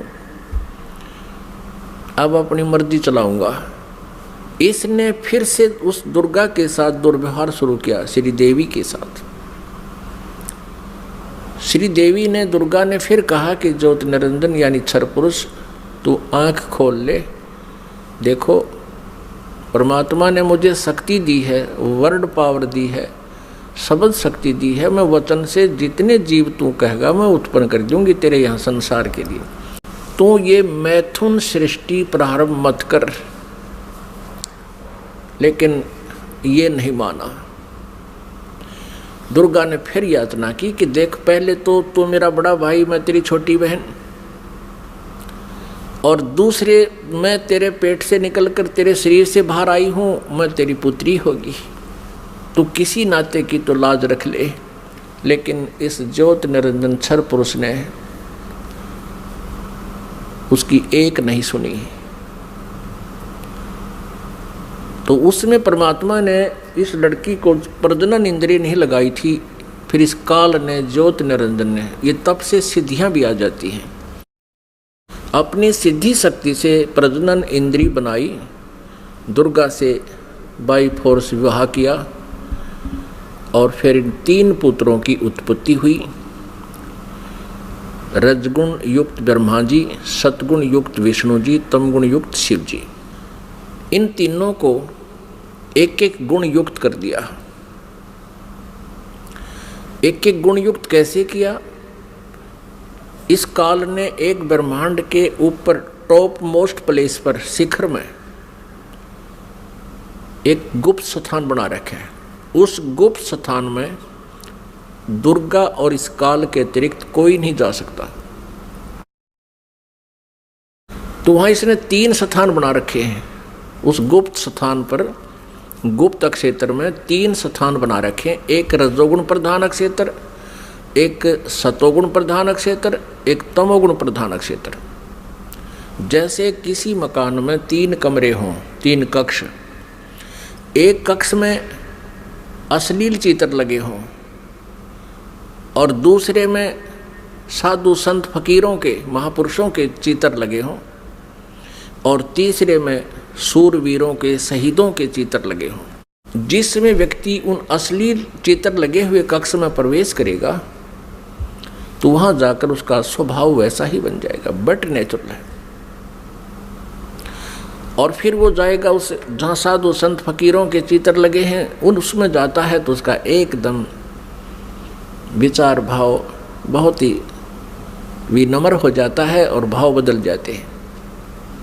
ऐसे ही जब वो जिस कक्ष में सूरवीरों के, शहीदों के चित्र लगे हैं तो वहाँ जाते ही उसका अपने आप मनोबल उसी प्रकार का हो जाता है, स्वभाव बन जाता है। तो ठीक इसी प्रकार इन तीनों पुत्रों को, रजगुण युक्त ब्रह्मा जी को जो कैसे बनाया कि दुर्गा को अपनी पत्नी रूप में, इस श्री देवी को पत्नी रूप में रखा। जब ये रजोगुण प्रधान क्षेत्र में निवास करने लगे तो उस समय इस क्षर पुरुष ने, ज्योति निरंजन ने अपने 5 मुख बना लिए और वहाँ रहने लगे। इन दोनों के संयोग से जो पुत्र उत्पन्न हुआ वो पंचमुखी हो गया। और जब तक वो रजोगुण प्रधान क्षेत्र में रहे, इन दोनों का मनोभाव ऐसा ही बना रहा, जिस कारण से वो सभी गुण ब्रह्मा जी में प्रवेश कर गए। और फिर बचपन से ही ब्रह्मा जी को इन्होंने कोमा में कर दिया, परवरिश जारी रखी। जैसे देखा है, एक बता रहा था जी 10 वर्ष से एक लड़का कोमा में है, एक व्यक्ति का कोमा में, एक पाइप के द्वारा उसमें आहार पेट में भेज देते हैं। तो ऐसे रखते हैं, ये कोमा में रखते हैं, युवा होने पर इनको सचेत कर देते हैं। अब दूसरे क्षेत्र जो सतोगुण प्रधान क्षेत्र है उसमें ये काल विष्णु रूप बना लेता है, ये क्षर पुरुष, और अपनी पत्नी दुर्गा को वहाँ रखता है महालक्ष्मी रूप बना के। इन दोनों के संयोग से सतोगुण प्रधान क्षेत्र में जो पुत्र उत्पन्न होता है वो वैसा ही सतोगुण युक्त हो जाता है। और फिर विष्णु जी को भी ऐसे ही ये कोमा में रखते हैं, युवा होने पर इसको भी सचेत कर देते हैं। फिर ये तीसरे तमोगुण प्रधान क्षेत्र में चले जाते हैं। कौन? ये क्षर पुरुष और दुर्गा। अब श्री देवी का वहाँ रूप पार्वती जैसा बना लेते हैं और स्वयं ये शिव रूप बना लेता। जैसे शिव जी का आप रूप देखते हो ऐसा ही तो शिव रूप बना लेता है। और उस तमोगुण प्रधान क्षेत्र में रहते हैं वहाँ इनके संयोग से जो पुत्र उत्पन्न होता है वो ऑटोमेटिकली तमगुण युक्त हो जाता है। और जब वो पुत्र बड़ा होता है उससे पहले उसको कोमा में रखते हैं, उसी तरह युवा होने पर उनको सचेत कर देते हैं। जब ये युवा हो जाते हैं तीनों को इकट्ठा कर देते हैं। इकट्ठा करके फिर ये काल क्या कहता है, जब ये तीनों पुत्र युवा हो गए और कार्य करने योग्य हो गए, सृष्टि की स्थिति ये संभालने योग्य हो गए, तब इस काल ने क्षर ब्रह्म ने क्षर पुरुष ने कहा अपनी पत्नी दुर्गा से कि आज के बाद मैं किसी के समक्ष अपने ओरिजिनल वास्तविक रूप में नहीं आऊँगा, ये मेरी प्रतिज्ञा है।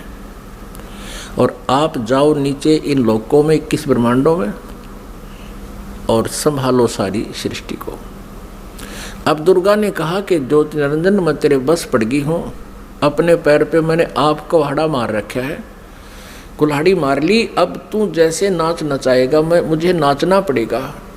एक बात बता, मैं स्त्री अकेली कैसे इतने लंबे चौड़े ब्रह्मांड को चलाऊंगी, आप मेरे साथ रहोगे तो मुझे सहयोग मिलेगा। तब उसने कहा कि मैं गुप्त रहूँगा, कभी किसी के समक्ष नहीं आऊँगा, अपनी योग माया से छुपा रहूँगा, लेकिन मैं तेरा सहयोग पल पल पर देता रहूँगा। तू तो केवल निमित्त मात्र होगी, जो भी कुछ करूँगा मैं अपना आप करूँगा, मेरे कर्म अलौकिक होंगे। इतना कहकर दुर्गा को इन तीनों पुत्रों के पास भेज दिया। दुर्गा ने इन तीनों को सचेत किया, एक स्थान पर इकट्ठा कर दिया प्रेरणा कर करके। तब इनसे कहा कि तुम तीनों कार्य करो अपना अपना, ब्रह्मा सृष्टि उत्पत्ति और विष्णु सतिथि और शिव संहार करो। तब इन्होंने कहा कि माता कहीं स्थान तो है ही नहीं, सब जल ही जल है, हम कहाँ रहेंगे। इनको वहाँ समुद्र के अंदर अक्षीर समुद्र में रखा हुआ था। तब दुर्गा ने कहा कि तुम चलो तीनों विमान में बैठो। इनको बहुत कुछ दिखाया, ऊपर के लोक लाख दिखाए सारे। फिर इन तीनों को की 3 राजधानियां बना रखी हैं, एक शिवपुरी, एक विष्णुपुरी और एक ब्रह्मापुरी। शिवलोक कहो से शिवपुरी कहो, ब्रह्मापुरी को से ब्रह्मालोक कहो, और विष्णुपुरी को से विष्णुलोक कहो। इनको तीनों को एक एक लोक में भेज दिया, अपनी न्यारी स्थान दे दिए। फिर इनसे कहा कि तीनों से कहा कि जाओ तुम सागर मंथन करो। आदेश दुर्गा को देता है ये ब्रह्म सरपुरुष क्षर ब्रह्म, और दुर्गा इन बच्चों से कह देती है कि जाओ तुम सागर मंथन करो। आगे से काल ने सब व्यवस्था कर रखी थी। प्रथम बार जो सागर मंथन हुआ, इस काल ने क्या किया कि अपने श्वासों से 4 वेद छुपा दिए उसमें समुद्र में। सागर मंथन करने से वो 4 वेद बाहर आए, लिपिबद्ध हुए वे। जैसे दूध का प्रारूप कुछ होता है, उसमें जामन लगा देते हैं, दही बनती है, दही को रिड़कते हैं तो मक्खन का कुछ और ही प्रारूप होता, फिर दोबारा लस्सी में नहीं मिल सकता। तो इस प्रकार वो 4 वेद अपने आप बहुत सुंदर कमल के फूलों पर रखे हुए आए। ब्रह्मा ने 4 उठा लिए। अब वो वेद लेकर आए तो दुर्गा ने आकाशवाणी काल ने बता दिया था कि ब्रह्मा को कहो ये वेद पढ़े, और मैं उसको अंदर से प्रेरणा कर करके कुछ अर्थ बताऊंगा। तो ब्रह्मा ने उससे पहले, ब्रह्मा और विष्णु और शिव वेद पढ़ने से पहले तीनों दुर्गा से पूछा करते थे कि माता हमारा पिता कौन है। दुर्गा को काल ने मना कर दिया था कि तुम मेरा भेद नहीं बताओगी। उसी समय ये कह दिया था कि तुम मेरे बारे में किसी को नहीं बताएगी, नहीं तो तेरी खैर नहीं है। अब उस काल के डर से, ज्योति निरंजन क्षर पुरुष के डर से दुर्गा ने सब भेद गुप्त रखा। अपने पुत्रों को बताया, बेटा तुम्हारा कोई पिता नहीं, मैं ही तुम्हारी माता हूँ, मैं ही तुम्हारा पिता हूँ, मैं ही सारी सृष्टि की रचनहार हूँ। तो बच्चों ने मान लिया जैसे माँ बताती है। जब ब्रह्मा जी ने वेदों को पढ़ा, उसमें देखा कि सृष्टि रचनहार तो कोई और है। वो परम अक्षर ब्रह्म है। ब्रह्मा ने पूछा माता ये वेद कैसे मिले हमारे को? दुर्गा ने कहा ये भगवान ने दिए हैं भाई, ये गॉड गिवन है। अच्छा, तो फिर ब्रह्मा ने कहा माता वेदों में लिखा है कि परमात्मा साकार है, मनुष्य सदृश है, सह शरीर है, और आप कह रही हो कि तुम्हारा कोई पिता नहीं। वेदों में लिखा है कि वो उसी ने सब कुछ, सबकी रचना की है, सबका रचनहार है, कुल का मालिक है। तो अब वेद झूठे नहीं हो सकते क्योंकि गॉड गिवन बता रही आप। अब दुर्गा फंस गई, अपना आत्मा कितनी झूठ बोल ले, सच्चाई ऊपर आए बिना रहा नहीं करती। कहते हैं चोर चुरावे तुमड़ी गाड्डे पानी में, वह गाड्डे वह ऊपर आवे, में सच्चाई छनी नहीं। फिर दुर्गा ने कहा बेटा बात सुनो, वो निराकार है, वो किसी को दिखाई नहीं देगा, और क्यों व्यर्थ प्रयत्न करते हो, वो निराकार है। अब ब्रह्मा ने कहा माता अब आपकी बातों पर मुझे अविश्वास हो गया। पहले तो मैं आपकी प्रत्येक बात को सिरोधार्य करता था, सत्य मानता था, लेकिन आज आपकी बात में फर्क पड़ गया। अब मैं नहीं मानूंगा आपसे, मुझे परमात्मा चाहिए, क्योंकि ये आत्मा जब से उस परमेश्वर से बिछड़ी है तभी से उसका अभाव महसूस कर रही है, और उसी समय से खोज में लग गई।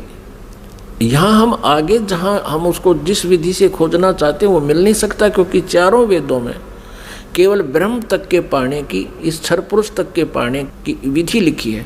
उस परम अक्षर ब्रह्म के पाने की विधि इसमें ऑप्शन छोड़ रखा है। यजुर्वेद अध्याय नंबर 40 के मंत्र नंबर 10 से लेकर 13 में स्पष्ट किया है। जो वेद ज्ञानदाता ब्रह्म कह रहा है कि उस परमेश्वर के बारे में कोई तत्वदर्शी संत बताओगे, उनसे पूछो। ये वेद भी यही कहते हैं। वेदों का सारांश गीता जी है। गीता जी अध्याय नंबर 4 के श्लोक नंबर 34 में भी यही कहा है। ये गीता ज्ञानदाता ये क्षर पुरुष है, श्री कृष्ण में प्रवेश करके बोलता है। वो भी यही कहता है कि उस परमात्म तत्व की जानकारी की तत्वदर्शी संतों से जाकर समझो, वो बताएंगे।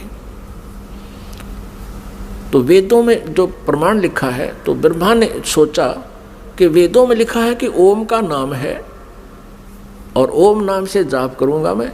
और हठ योग कैसे शुरू किया इसने? अब वेदों में हठ योग करना नहीं लिखा, जैसे तप करते हैं ये ऋषि महर्षि, ये नहीं लिखा कहीं पर भी। लेकिन वो तप कहाँ से ग्रहण किया? इस तप वाला जो हठ योग की साधना कहाँ से ग्रहण करी ब्रह्मा ने? ब्रह्मा जी जब उत्पन्न हुआ, श्री विष्णु जी के नाभि से कमल निकला और उसके ऊपर ये बैठे विराजमान पाया अपने आप को। काफ़ी समय तक उस डंठल को पकड़कर नीचे उतरा, ऊपर नीचे घूमा, कहीं और छोर नहीं मिला, तो वापस उस कमल के फूल पर आकर विराजमान हो गया। तब आकाशवाणी करी क्षर पुरुष ने, ज्योति निरंजन ने, कि तप करो तप करो। अब ब्रह्मा ने वो आकाशवाणी परमेश्वर की मानकर तप शुरू कर दिया। जब इसने 1000 वर्ष तक तप कर लिया, फिर आकाशवाणी हुई कि सृष्टि करो। अब तप से बैटरी चार्ज होगी। तो अब ब्रह्मा जी ने सोचा वेदों में जो लिखा है ये भी भगवान की वाणी, और जो मैंने सुना हुआ भी भगवान की वाणी। अब वेदों में जो ज्ञान है वो परमेश्वर परम अक्षर ब्रह्म का दिया हुआ है। 5 वेद दिए थे परमेश्वर ने इस क्षर पुरुष को, इसके अंतःकरण में फीड कर दिए थे। अब जैसे किसी अंतःकरण में फीड कर दिए तो समय रख दिया परमात्मा ने, उसके बाद वो अपने आप बाहर आने थे, वो बाहर 5 आगे। लेकिन इसने देखा पढ़ करके 5वें वेद में बहुत जानकारी थी परमपिता की, सत्य पुरुष की, परम अक्षर ब्रह्म की। इसने उसको नष्ट कर दिया और 4 वेद दे दिए। अब चारों वेदों को ब्रह्मा जी ने पढ़ा तो कहा माता इसमें ओम नाम लिखा है और मैं परमात्मा को पाऊंगा। दुर्गा ने कहा कि यदि तेरा पिता तुझे नहीं मिला, तू कहाँ जा रहा है, तो तू क्या करेगा भाई अगर तेरे को तेरा पिता नहीं मिला? क्योंकि उसने प्रतिज्ञा कर रखी है तुम्हें दर्शन नहीं देगा।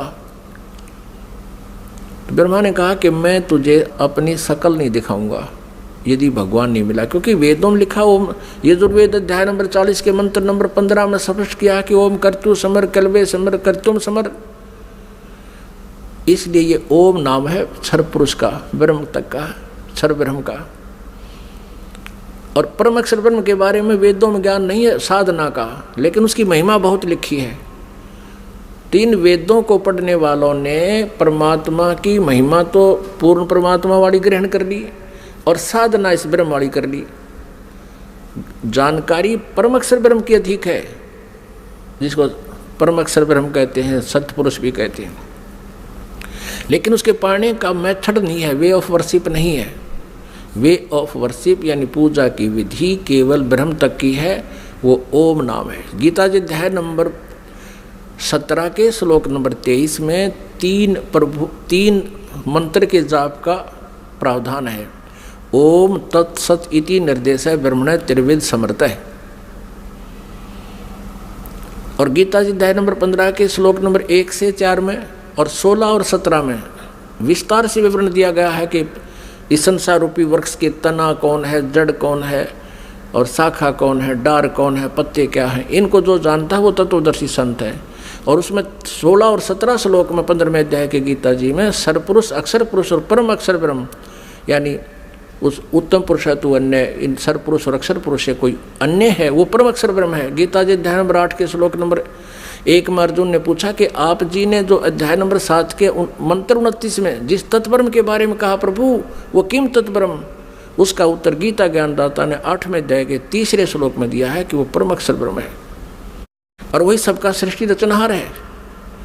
तीनों लोकों में प्रवेश करके सबका धारण पोषण करता है, 15वें अध्याय के 17वें श्लोक में स्पष्ट किया है। तो वो परम अक्षर ब्रह्म है। उसकी जानकारी वेदों में पाने की नहीं है, वो तो तत्वदर्शी संत बताएगा, ये दास बताएगा, परमात्मा ने भेजा है उस इसी उद्देश्य से। वो ना होने से ब्रह्मा जी ने ओम नाम का जाप किया, 4 युग तक समाधि लगा के हठ योग भी किया। तब दुर्गा ने अपने वचन से एक लड़की उत्पन्न की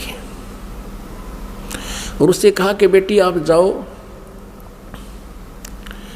और ब्रह्मा को जो समाधिस्थ है उसको उठाओ और कहो कि आपको माता याद कर रही है, तेरे बिना सृष्टि नहीं रची जा रही।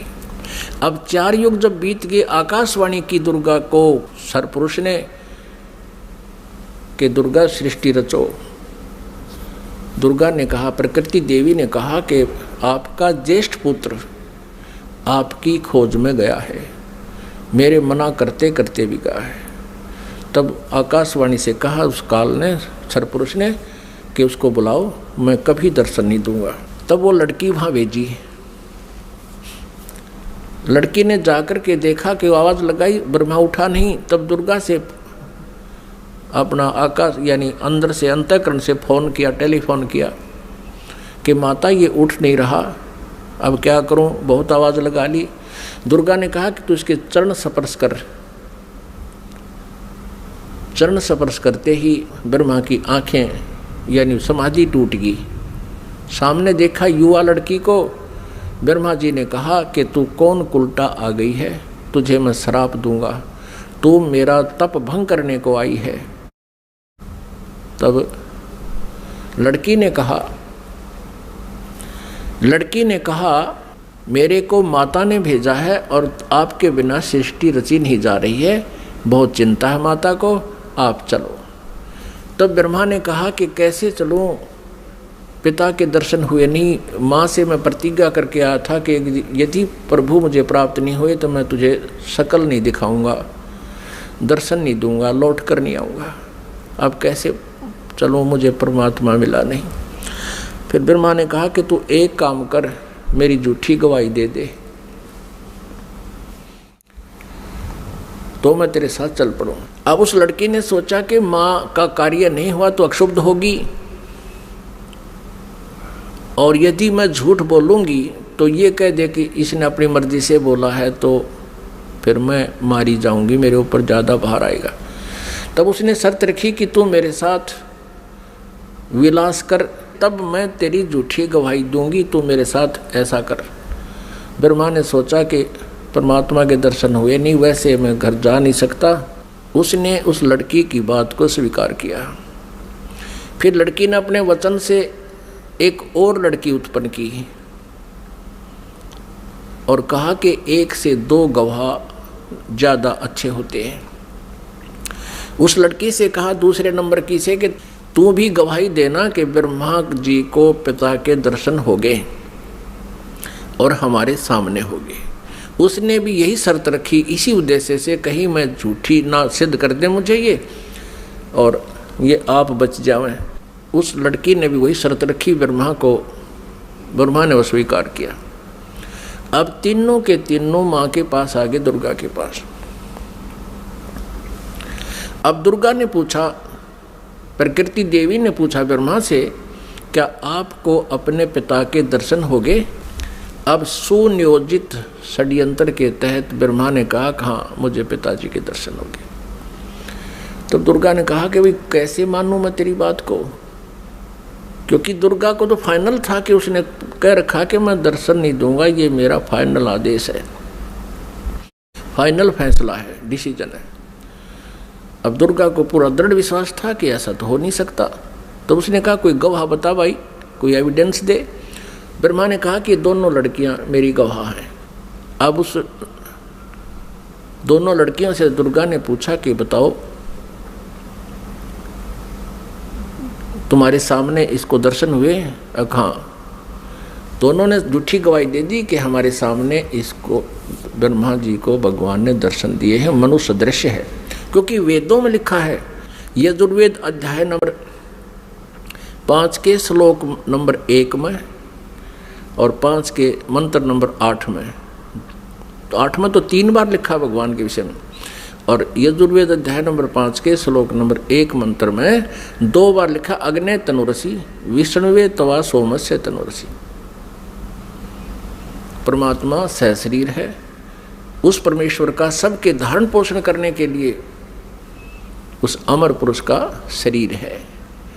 और ऋग्वेद मंडल नंबर 1 सूक्त नंबर 31 मंत्र नंबर 18 में स्पष्ट किया है कि वो नरवत अग्नि, मनुष्यवत, मनुष्य के समान है वो परमात्मा। तो ब्रह्मा को वेदों से तो पता था कि भगवान मनुष्य जैसा है, उधर से उनको समझा दिया, तुम न्यों बता दियो भगवान मनुष्य जैसा है। अब दुर्गा को सभी ने जब गवाही दे दी तो दुर्गा असमंजस में पड़ गई कि मेरे को तो वो कह रहा था मैं दर्शन दूंगा ही नहीं, और इन बच्चों को दर्शन दे दिए। अब दुर्गा अपने मन में दुखी होकर दूर जा बैठी और कहने लगी कि आप तो बहुत झूठे हो। आकाशवाणी अपने इंटरनेट कनेक्शन कर लिया, ऐसे ही कर लेते हैं बातें जब जिनकी भक्ति से जो सिद्धियां प्राप्त हो जाती हैं, दूसरे से दूर देश में बैठकर भी बातें की जा सकती हैं। अब दुर्गा ने कहा कि आप झूठे हो, आप झूठ भी बोलते हो, संभालो अपने काम को, आप ही करो, मुझे कुछ कहते हो, बच्चों को कुछ कहा है। तब उस आकाशवाणी की उस काल ने, ब्रह्म ने, क्षरब्रह्म ने कि तीनों झूठ बोल रहे हैं, मैंने कोई दर्शन नहीं दिए। तब वो आई करड़ी होकर दुर्गा, जैसे जांच अधिकारी को जो पता लग जाता है कि सच्चाई क्या है, पहले तो विनम्रता से पूछता है वो थानेदार, और फिर सोटा ठा के खड़ा हो जाता है, सच्ची बता दो, झूठ बोलते हो तुमने उससे पता किया, मैंने उससे पता किया, वो ऐसे ऐसे कर रहा। तब वो कहने लगा कि मुझे आकाशवाणी हुई है परमात्मा की कि तुमने को कोई दर्शन नहीं हुए हैं। तब ब्रह्मा हंसने लग गया कि माता मैं प्रतिज्ञा करके गया था कि पिताजी के दर्शन नहीं हुए तो मैं आपको दर्शन नहीं दूंगा। पिता के दर्शन हुए नहीं थे, हम तीनों ने मिलकर झूठ बोल दिया वापस आने के लिए। तब दुर्गा ने हम तीनों को श्राप दे दिया। ब्रह्मा को श्राप दिया कि तेरी जग में पूजा नहीं होगी और तेरे जितने भी अनुयायी वंशज होंगे तेरे जैसे लपाड़ लफंडर झूठे होंगे, सच्चाई का पता नहीं होगा पर विद्वान कब आएंगे। तो ब्रह्मा जी के अनुयायी कौन है? ऋषि महर्षि, और उनको वेदों का बिल्कुल ज्ञान नहीं था और महर्षि की पदवी पा गए। अभी दिखाएंगे, घबराना ना, कोई पहली बार सुन रहा हो, पूरी डिटेल दिखाएंगे कि सतयुग के ब्राह्मण और गुरु ऋषियों को वेदों का ज्ञान कैसा था। उनको वेदों का ज्ञान ही नहीं था। अब ब्रह्मा जी को बड़ी चिंता हुई कि मेरे को श्राप दे दिया, मेरी पूजा नहीं होगी। ब्रह्मा मूर्छित हो गया, इस आघात ऐसी लगी उसको वचन की। फिर दुर्गा ने विष्णु जी से पूछा कि पुत्र तू भी अपने पिता की खोज कर ले कहीं फिर बाद में सृष्टि के दौरान तुम समाधि ला के बैठ जा और सृष्टि कर्म में बाधा पड़े। विष्णु जी चल पड़े पिता की खोज के लिए, शेष नाग के लोक में पहुंच गए। अपनात्माओं, प्रत्येक प्राणी ने अपनी जो डायरेक्शन कायम कर रखी है, सीमा कायम कर रखी है। जोटे ने भैंसे न अपनी कर रखी है, जब दूसरा भैंसा आ जाता लड़ मरा उसके साथ। कुत्ते ने अपनी सीमा बांट रखी है। ऐसे ही जो ही शेष नाग के लोक में विष्णु जी ने प्रवेश किया तो शेष नाग ने सोचा कि तेरे लोक में, तेरी जुरिडिक्शन में ये कैसे आ रहा है निर्भय होकर के, इसको किसी का खौफ नहीं, मैं यहाँ का सम्राट हूँ। अब जो ही विष्णु जी निकट आए तो उसने 1000 फन ऐसे फैला लिए शेष नाग ने, और 1000 फनों से विष का फुहारा छोड़ दिया। जैसे धुंध हो जाती है, ऐसे विष्णु जी के चारों तरफ उस विष के फुहारे की धुंध होगी। और श्री विष्णु जी के शरीर पर, पूरे शरीर पर ऐसा पेंट हो गया काला, उस विष से काला शरीर हो गया। अब विष्णु जी ने देखा कि इस नाग ने ये क्या कर दिया, मैंने इसको कुछ कहा नहीं, आगंतुक के साथ ये ऐसा दुर्व्यवहार करता है, मैंने इसको कुछ कहा नहीं, कोई इसको हानि पहुंचाई नहीं, मैं तो अपना कोई किसी खोज में आया था और इसका इतना दिमाग खराब है। अब विष्णु जी ने सोचा कि ला इसको ख़त्म कर देता हूँ, इस नाग कीड़े को। जो ही शेष नाग को मारने के लिए आगे को चले विष्णु जी, आकाशवाणी की उस ब्रह्म ने, क्षर पुरुष ने, इनके पिता ने, कि विष्णु तुम ऐसे एक दूसरे को मारते रहोगे तो सृष्टि कैसे चलेगी, तुम वापस जाओ और कहीं पर, मैं कभी किसी के सामने नहीं आऊँगा, मैं दर्शन नहीं दूंगा किसी को, मेरी उपलब्धि कोई नहीं कर सकता। और जाके अपनी माता को सच सच बता दे कि मुझे दर्शन नहीं हुए। यदि तू झूठ बोलेगा तो तेरा भी हरास ब्रह्मा जैसा होगा। और इस शेष नाग ने जो तेरे साथ अभद्र व्यवहार किया है, इसका ऑयल, इसका टिट फॉर टैट, यानी इसका बदला तू द्वापर युग में श्री कृष्ण रूप में जाएगा, तब तू इसका बदला लेना, और अब इसको कुछ मत कहे। विष्णु जी को जब आकाशवाणी हुई, उसने परमात्मा की आकाशवाणी मान के वापस माँ के पास आ गया। दुर्गा ने पूछा, बेटा तूने अपने पिता के दर्शन हुए? विष्णु जी ने कहा कि नहीं माता, मुझे कोई दर्शन नहीं हुए। और माता ने पूछा, फिर तेरा हाल ऐसा कैसा हो गया कि ऐसे ऐसे शेष नाग के लोक में चला गया, उसने मेरे साथ ऐसा किया। और आकाशवाणी में कहा है कि इसको अब मत मार, द्वापर युग में जब तू श्री कृष्ण रूप में जाएगा तब तुझे इसका बदला दिलाऊंगा। अब दुर्गा ने विष्णु जी को सीने से लगा लिया कि बेटा तेरे को सतिथि का विभाग दिया जाएगा और तेरी पूजा जग में होगी और तू बहुत सच्चा व्यक्ति है। अब तीसरे शिव जी के पास दुर्गा गई, अपने पुत्र के पास, और कहा, बेटा तेरे 2 भाइयों को तो पिता के दर्शन हुए नहीं, उन्होंने खूब ट्राई कर ली, अब आप भी खोज कर लो अपने पिता की, कहीं फिर बाद में सृष्टि कर्म शुरू हो जाए, उसके बाद तुम जाओ कितना संन्यास धारण करो, अभी जाके खोज कर ले।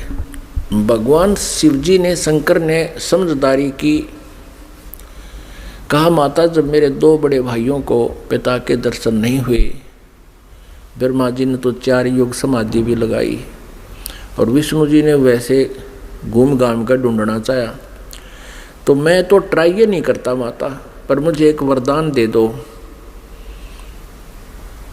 दुर्गा से शिवजी ने कहा, तमोगुण शिव ने कहा कि मुझे एक वर दे दो माता कि मेरी मृत्यु कभी ना हो, मैं अमर हो जाऊं। अब दुर्गा ने कहा कि बेटा, श्री देवी ने कहा कि पुत्र यहाँ ऐसा नहीं हो सकता, जिसका जन्म है उसकी मृत्यु होगी ही होगी, ये मेरे बस से बाहर की बात है, लेकिन मैं तुझे एक विधि बताती हूँ जिससे तेरी आयु सबसे अधिक हो जाएगी।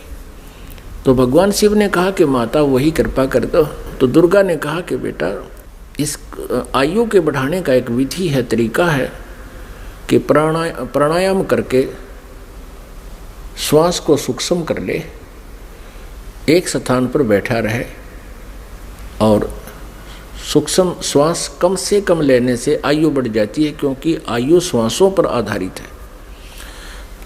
तो भगवान शंकर ने यही सिरोधार्य किया, जैसे आपकी आज्ञा। आप देखते हो ज़्यादातर भगवान शिव जी समाधिस्थ रहते हैं, इनकी आयु भी सबसे लंबी है। 7 ब्रह्मा की मृत्यु के उपरांत एक विष्णु जी की मृत्यु होगी, 7 विष्णु जी की मृत्यु के उपरांत एक शिव जी की मृत्यु होगी, तमोगुण शिव की। इसकी इतनी लंबी आयु है।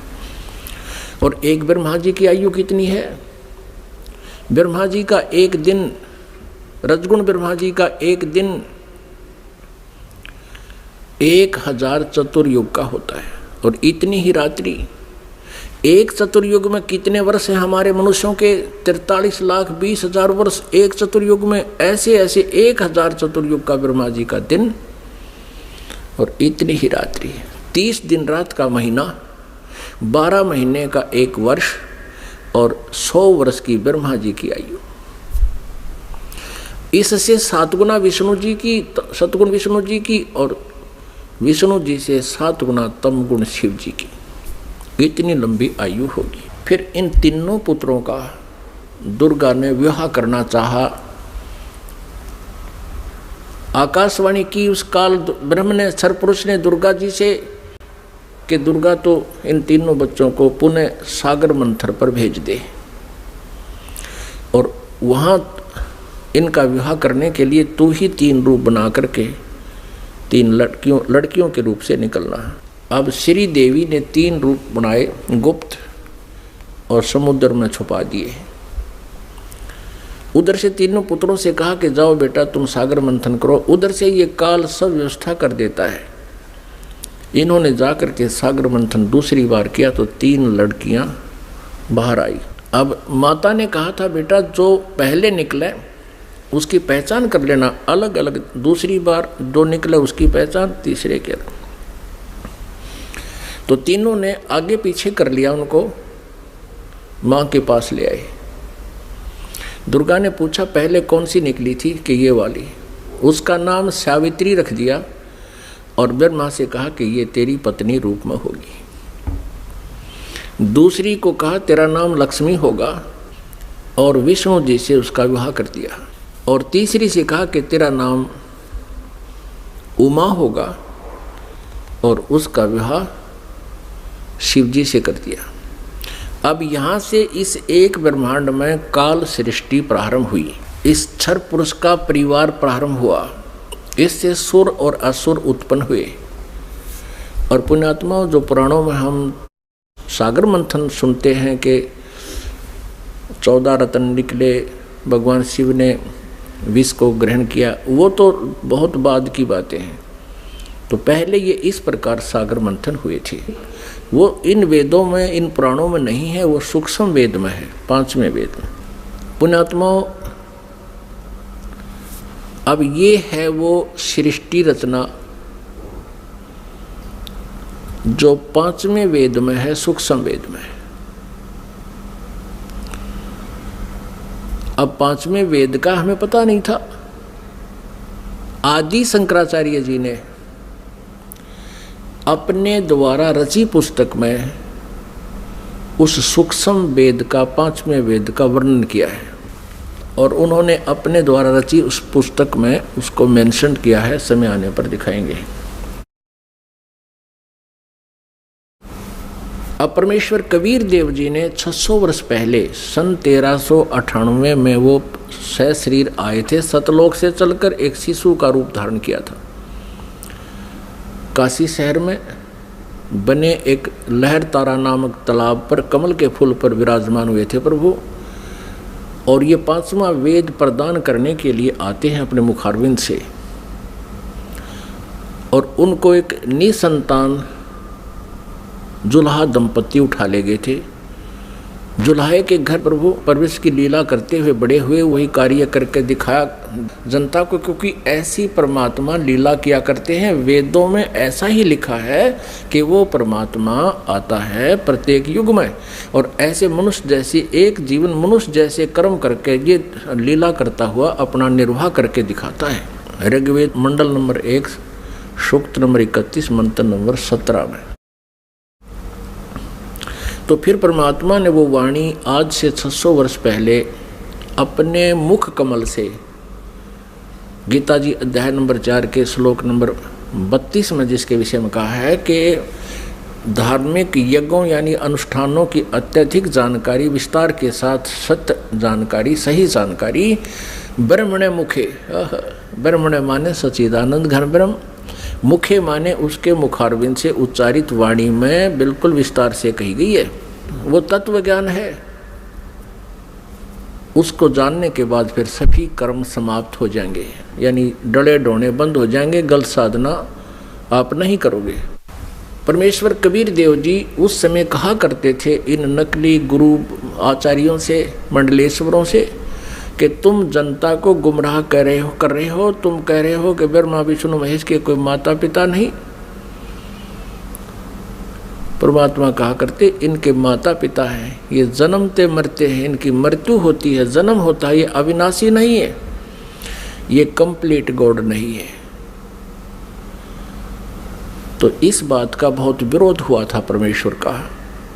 उन झूठे आचार्यों ने, उन नकली गुरुओं ने कबीर परमेश्वर के बारे में बहुत गलत धारणाएं पैदा कर दी कि ये झूठा है, अशिक्षित है, इसने वेदों गीता को पढ़ा नहीं, पुराणों को पढ़ा नहीं, क्योंकि ये संस्कृत नहीं जानता। अशिक्षित व्यक्ति है, ये क्या जाने वेदों और गीता और पुराणों के बारे में, ये झूठ बोल रहा है, इसकी मत मानना मत सुनना। उस समय तो हम धोखा खा गए जनता वाले, क्योंकि हमारे आचार्य जो हैं, जो गुरु लोग थे, ब्राह्मण ऋषि थे, वो संस्कृत भाषा जानते थे। तो हमने ये सोचा कि ये सभी सदग्रंथ संस्कृत भाषा में विद्यमान हैं, लिखे हैं, तो कबीर जी संस्कृत नहीं जानते, क्योंकि ये किसी ब्राह्मण के पास पढ़े नहीं, इसलिए कबीर जी झूठ बोल रहे होंगे, ये हमारे गुरु, ये आचार्य, ये सत्य कह रहे हैं, इसलिए परमेश्वर के उस ज्ञान को हमने स्वीकारा नहीं, और उसी का खामियाना आज तक भुगत रहे हैं। हम भक्ति भी कर रहे हैं लेकिन शास्त्र विरुद्ध कर रहे हैं। हमें ज्ञान भी प्राप्त है, वो परमात्मा का ज्ञान नहीं है। आज से 600 वर्ष पहले परमात्मा ने अपने सच्चिदानंद घन ब्रह्म की वाणी में क्या बोला था, क्या बताया था। जैसे ऋग्वेद मंडल नंबर 9 सूक्त नंबर 86 मंत्र 26 और 27 में, ऋग्वेद मंडल नंबर 9 सूक्त नंबर 82 मंत्र 1, 2, 3 में, ऋग्वेद मंडल नंबर 9 सूक्त नंबर 20 मंत्र 1 में, ऋग्वेद मंडल नंबर 9 सूक्त नंबर 96 के मंत्र नंबर 16 से 21 तक, उसमें कहा कि परमात्मा सतलोक से चलकर आता है। ऋग्वेद मंडल नंबर 9 सूक्त नंबर 1 मंत्र नंबर 8 और 9 में स्पष्ट किया है परमात्मा कि वह शिशु रूप धारण करता है, और जब वो शिशु रूप में आता है परमात्मा, तो उसकी परवरिश की लीला कंवारी गायों से होती है, और वो परमात्मा तत्व ज्ञान, यथार्थ ज्ञान को बताने के लिए अपनी प्यारी आत्माओं को मिलता है, श्रेष्ठ वर्णीय आत्माओं को, श्रेष्ठ आत्माओं को मिलता है, उनको फिर तत्व ज्ञान से परिपूर्ण करता है।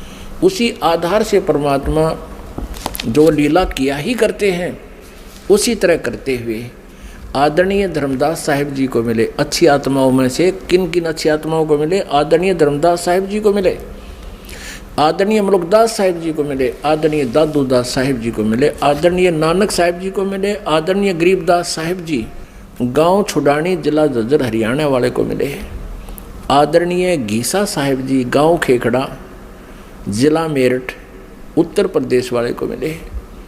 तो वो परमात्मा के गुणों में लिखा है कि वो ऐसा करते हैं, वेद भी गवाही दे रहे हैं। उसी आधार से परमात्मा धर्मदास साहिब जी को मिले थे, जो बांधवगढ़ के रहने वाले थे, मथुरा में गए हुए थे भगवान की खोज में।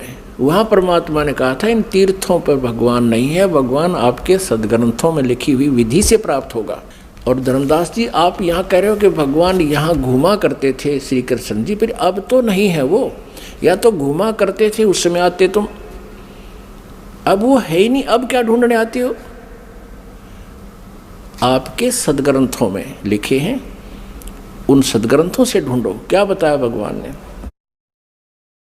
धर्मदास ये जग बोरा न, कोई न जाने पद निर्वाण, यही कारण मैं कथा पसारा, जग से कहिए वो राम नियारा। परमेश्वर कबीर देव जी ने ये सृष्टि रचना धर्मदास जी को सुनाई थी, आदरणीय धर्मदास साहब जी को। परम पूज्य परमेश्वर कबीर जी ने जो कथा दास ने आपको सुनाई, यही कथा आदरणीय धर्मदास साहब जी को सुना रखी थी, उसमें से दास ने आपको सुनाया। अब ये उनकी सच्चिदानंद घन ब्रह्म की वाणी में लिपिबद्ध है, कबीर सागर में लिखा है, उससे पढ़कर सुना रहा हूँ आपको। वो कबीर वाणी कहलाती है, सच्चिदानंद घन ब्रह्म की वाणी कहलाती है, जिसके विषय में गीता जी अध्याय नंबर 4 के श्लोक नंबर 32 में कहा है कि वो सच्चिदानंद घन ब्रह्म की मुखारविंद से उतरित उस अमर वाणी में, कबीर वाणी में लिखा है। धर्मदास ये जग बोरा न, कोई न जान पद निर्वाण, यही कारण मैं कथा पसारा, जग से कहिए वो राम निहारा। यही ज्ञान जग जीव सुनावो, सब जीवों का भ्रम नसाओ, अब मैं तुमसे कहूँ चेताई, त्रिदेवन की उत्पत्ति भाई। इन तीनों देवताओं की उत्पत्ति मैं तुम्हें बताता हूँ, परमेश्वर कहते हैं कबीर जी। परम पूज्य कबीर परमेश्वर जी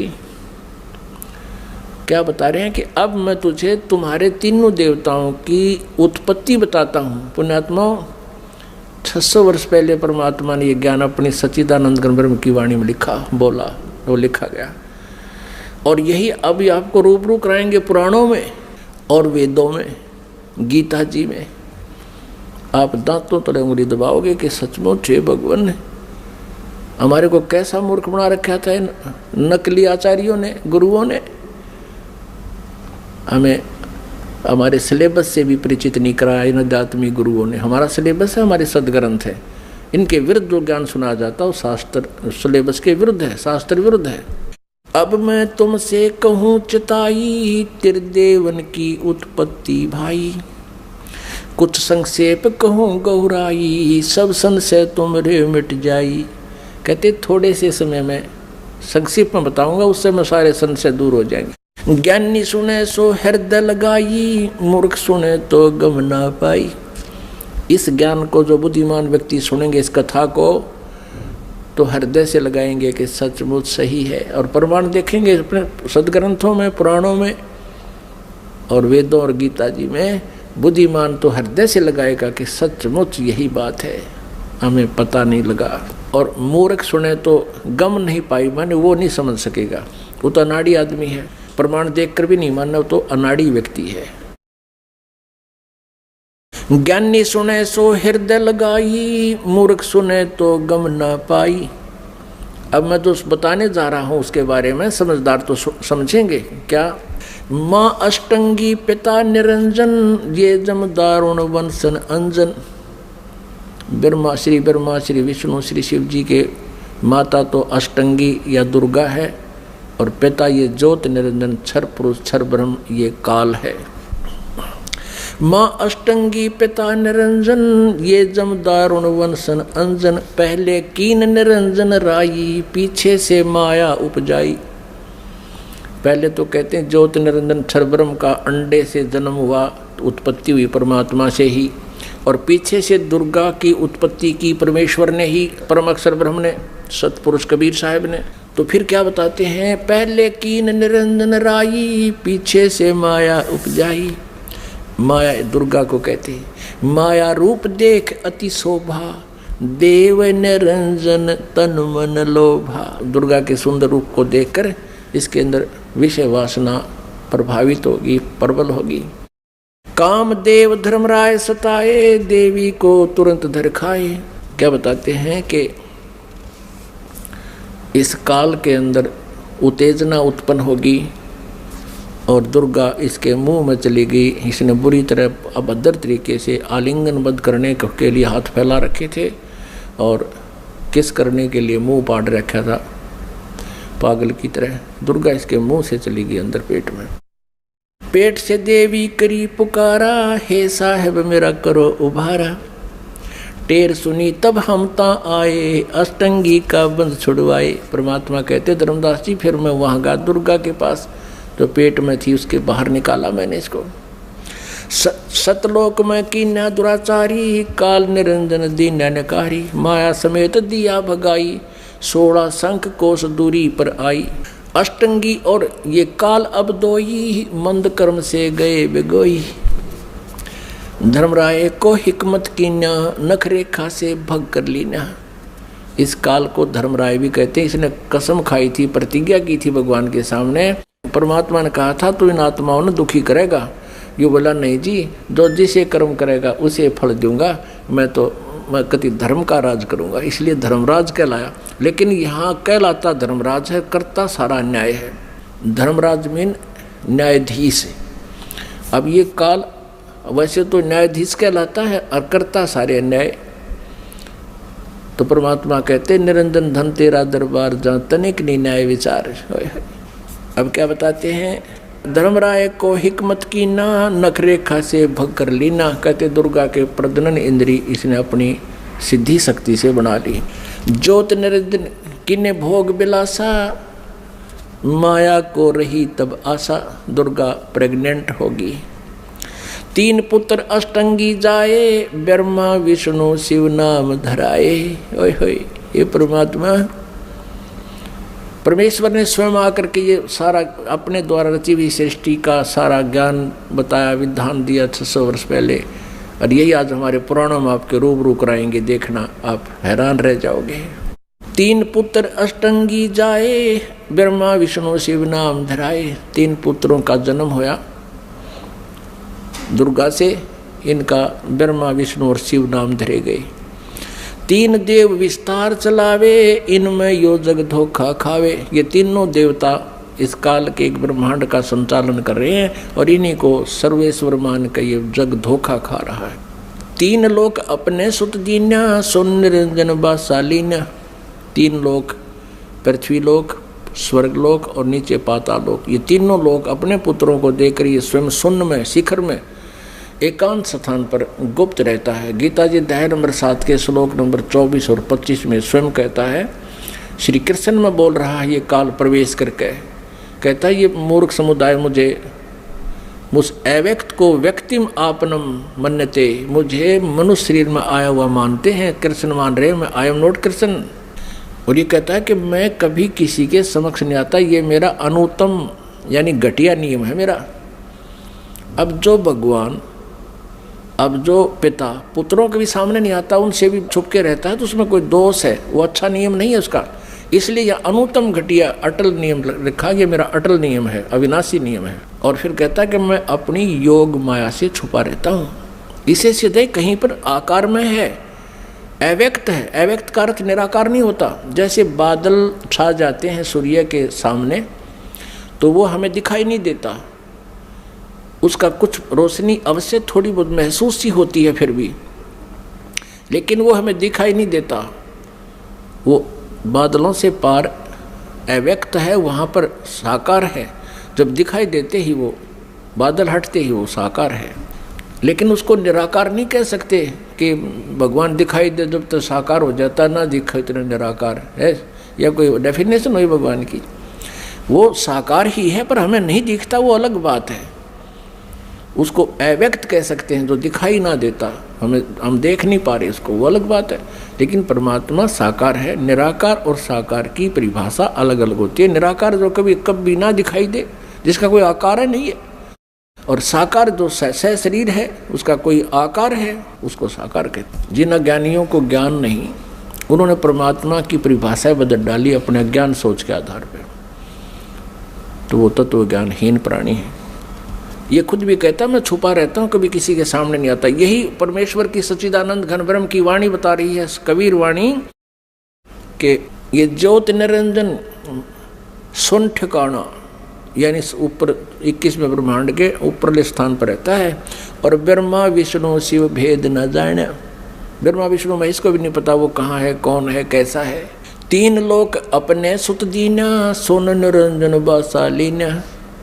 तीन देव सो उसको ध्यावे, निरंजन का वो पार न पावे। ये तीनों देवता समाधि लगाते फिर भी चेष्टा करते हैं, क्योंकि आत्मा नहीं रुक सकती भगवान बिना। कभी कभी ये फिर भी तपस्या करने की चेष्टा करते हैं थोड़ी बहुत वर्षों तक, लेकिन उसका भेद नहीं पाए। और पहले ही उन्होंने ट्राई करके देख लिया, इन्होंने परमात्मा नहीं मिले।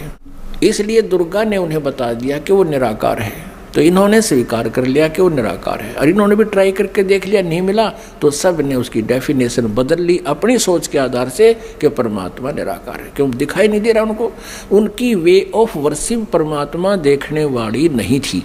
वेदों में जो वर्णन है परमात्मा का, ओम नाम और आदि जो साधन है, ये परमात्मा को पाने के नहीं है। क्योंकि गीता जी अध्याय नंबर 11 के श्लोक नंबर 47 और 48 में ये श्रीमद् भगवद गीता जी का ज्ञान ये काल ही दे रहा है श्री कृष्ण में प्रवेश करके। और ये कहता है कि अर्जुन वास्तविक रूप मेरा ये है, विराट रूप दिखाया, और मेरे दर्शन, मेरी प्राप्ति, मेरा ये रूप है, और इस रूप में मैं कभी किसी को दर्शन नहीं देता, इसने प्रतिज्ञा कर रखी है। और ये कहता है कि अर्जुन तेरे से पहले मेरे इस रूप को जो तूने आज देखा, पहले किसी ने नहीं देखा इस विराट रूप को। अब श्री कृष्ण गीता जी बोल रहे होते तो ये नहीं कहते कि मेरा ये विराट रूप, असली रूप ये है, ये काल रूप है, इसको किसी ने पहले नहीं देखा। क्योंकि श्री कृष्ण जी तो कौरवों की सभा में पहले अपना विराट रूप दिखा चुके थे, तो ये शब्द नहीं कहते जो श्रीमद् भगवद गीता अध्याय नंबर 11 के श्लोक 47 में कहा और 48 में कहा कि इस मेरी प्राप्ति यानी मेरे रूप के दर्शन यानी भगवान प्राप्ति, ब्रह्म प्राप्ति, ब्रह्म का ये रूप है, ये काल है। कहता ना वेदों वर्णित विधि से, ना किसी जप से, ना तप से, ना किसी क्रिया से कोई भी प्राप्ति नहीं कर सकता। इससे सिद्ध है कि गीता जी अध्याय नंबर 8 नंबर 13 में कहा कि ओम इति एक अक्षरम ब्रह्म व्यवहारण माम अनुसमरण। मुझ ब्रह्म का केवल ओम एक अक्षर है, इसका उच्चारण करके स्मरण करता हुआ यह प्रयाति तजन देहम, दो शरीर छोड़कर जाते समय तक स्मरण करता रहता है, तो मेरे से प्राप्त लाभ को, परम गति को प्राप्त होता है। ओम नाम से जितनी गति होनी है उसको प्राप्त करता है। तो यहाँ ये कह रहा है कि मेरी प्राप्ति ना वेदों वर्णित विधि से, ना तप से, ना जप से, ना किसी क्रिया से नहीं हो सकती। 11वें अध्याय के 47-48। तो इससे सिद्ध हो गया कि उस ज्योत निरंजन का किसी ने दर्शन नहीं हुए और उसको कह दिया कि वो निराकार है। कहते खोजत खोजत था किया, अंत कहा बेचून, ढूंढते ढूंढते थक गया, कह दिया भगवान निराकार है। जबकि वो साकार है। वेद साकार बताओ, पुराण साकार बतावे, कुरान साकार बतावे और बाइबल साकार बतावे, और किसी भी धर्म के किसी भी भगत से पूछ लीजिए, सभी कहें भगवान निराकार है। अब आगे वाले समय में आपको पूरी डिटेल दिखाएंगे, प्रत्येक शास्त्र में प्रमाण देंगे। इस परमात्मा के द्वारा बताई गई सृष्टि रचना प्रमाणित करेंगे अपने ही सदग्रंथों में, तब आपका विश्वास होगा। बोलो सतगुरुदेव की।